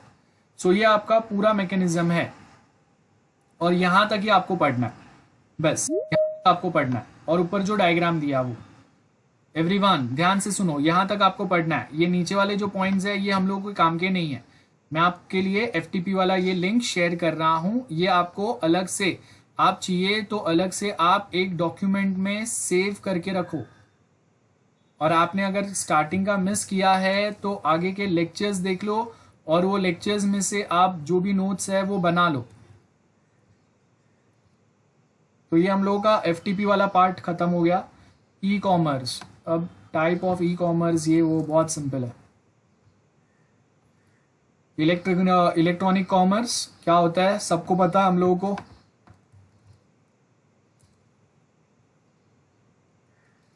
ऑनलाइन बाइंग एंड सेलिंग, इसको ई कॉमर्स बोलते हैं। We have different types of e commerce mechanisms. Okay, so देख लो ये वाला जो हम लोग का पार्ट है, गाइस ध्यान से सुनो। ई कॉमर्स क्या होगा ऑलरेडी हम लोग को पता है। We have different types of e commerce mechanisms. अगर मैं if you are using just 1 minute, so आप अगर कोई भी एक ऑनलाइन शॉपिंग साइट यूज कर रहे हैं like Amazon is best example of e commerce, right. So यहाँ पे अगर आप देखेंगे आपको क्या बोला है टाइप्स ऑफ ई कॉमर्स, तो सर्टन बिजनेस मॉडल्स रहते हैं और सर्टन पार्टिसिपेंट्स रहते हैं, like business to consumer.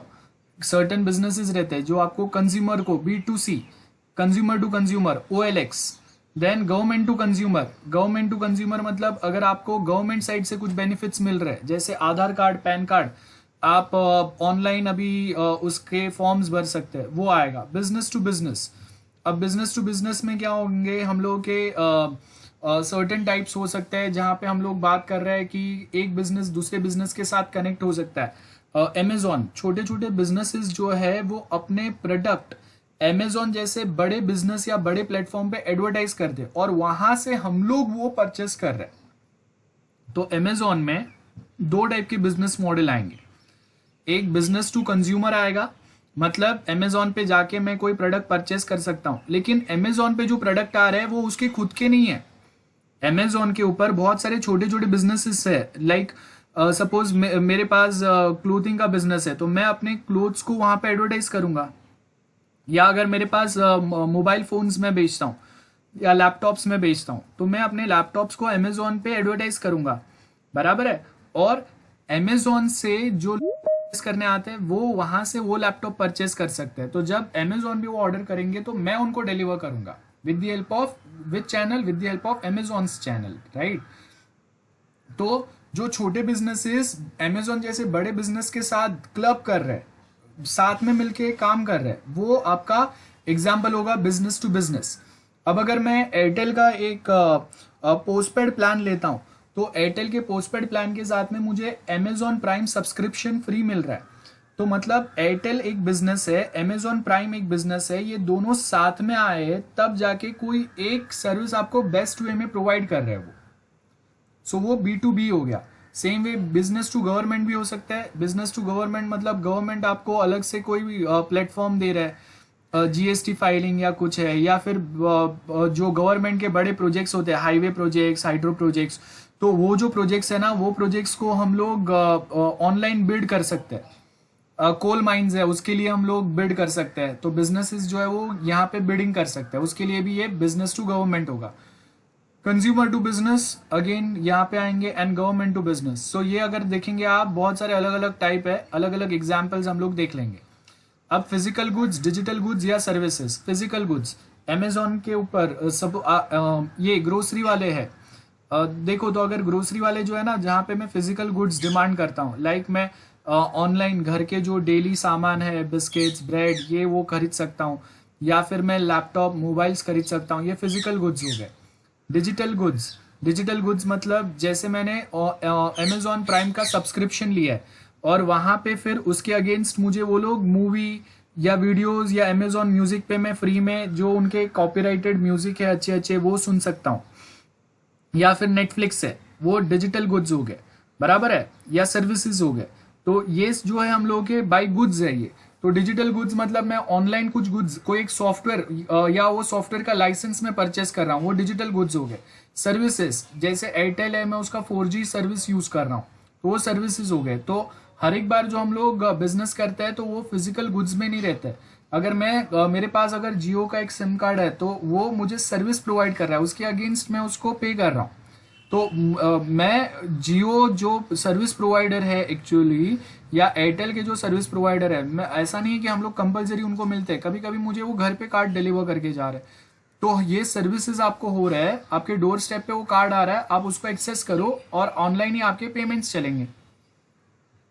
Then we have different business models as well. E commerce की अगर हम लोग बात करें तो ड्रॉप शिपिंग होता है, वेयर हाउसिंग होता है। वेयर हाउसिंग मतलब एक बड़ा सा गोडाउन जहाँ पे आप सब कुछ रखेंगे और वहां से फिर डिलीवर होगा। जैसे डी मार्ट के अगर आप देखेंगे तो उन्होंने छोटे छोटे स्टोर्स चालू किए, तो आपको जो बड़ा सा डी मार्ट स्टोर अगर आपके घर से दूर है तो आप ऑनलाइन ऑर्डर कर दो, आपके घर के सबसे बाजू में जो डी मार्ट का वो छोटा सा स्टोर, कुछ तो बोलते हैं, मैं भूल गया, किसी को पता है क्या बोलते हैं वो, पिकअप स्टोर कुछ तो है ना, डीमार्ट रेडी। हाँ। सो वो जो है तो वहां से आप कैच कर सकते हैं। तो वो डीमार्ट ने अपना एक वेयर हाउसिंग, एक गोडाउन बना रहेगा और ऑनलाइन जो भी लोग ऑर्डर देते हैं वो आप वहां से पिक कर सकते हैं।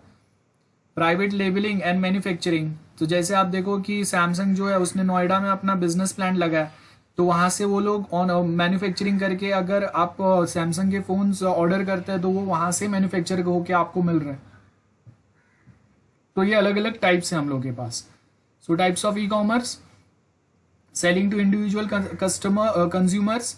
Types of e commerce, transaction participation ऐसे होगा, ऑर्डर दिया आपने, सेलिंग टू इंडिविजुअल कंज्यूमर्स कौन से रहेंगे, बिजनेस टू कंज्यूमर, मैंने इंडिविजुअली मैं कोई एक प्रोडक्ट आपको सेल कर रहा हूँ, तो वो consumer to consumer OLX type हो सकता है, गवर्नमेंट टू कंज्यूमर हो सकता है। गवर्नमेंट टू कंज्यूमर मतलब गवर्नमेंट ने सपोज कोई पॉलिसीज चालू की है, वो मैं ऑनलाइन परचेस कर रहा हूँ मेरे लिए। जैसे सपोज कोरोना के लिए उन्होंने कोई अलग से मेडिक्लेम्स निकाले गवर्नमेंट ने, तो मैं वो ऑनलाइन परचेस कर रहा हूँ, तो वो ये गवर्नमेंट टू कंज्यूमर आएगा। Selling to businesses, business to business आएंगे, जैसे अमेजोन वाला मैंने आपको एग्जाम्पल बोला, और हो सकते हैं कंज्यूमर टू बिजनेसेस हो सकते हैं, ये आपको अलग एग्जाम्पल्स दिए। तो आई होप ये बहुत सिंपल है, आप यहाँ से पढ़ भी पाएंगे, बहुत सारे एग्जाम्पल्स दिए हुए। आज के टाइम पे हम लोग के पास बहुत सारे ऐसे एग्जाम्पल्स है आज के टाइम पे। तो ये आपका पूरा ई कॉमर्स वाला ये पूरा टॉपिक हो गया, ये यहाँ से ही पढ़ना है, बहुत सिंपल है। ओके और एग्जाम में ऐसा नहीं है कि आपको एग्जैक्ट वर्ड टू वर्ड ऐसे ही लिखना है, आप अपने वर्ड्स में वहां पे लिख सकते हैं, डायग्राम प्रॉपर होना चाहिए बस। सो ये मैं आपको लिंक दे रहा हूं, you can note it down this part.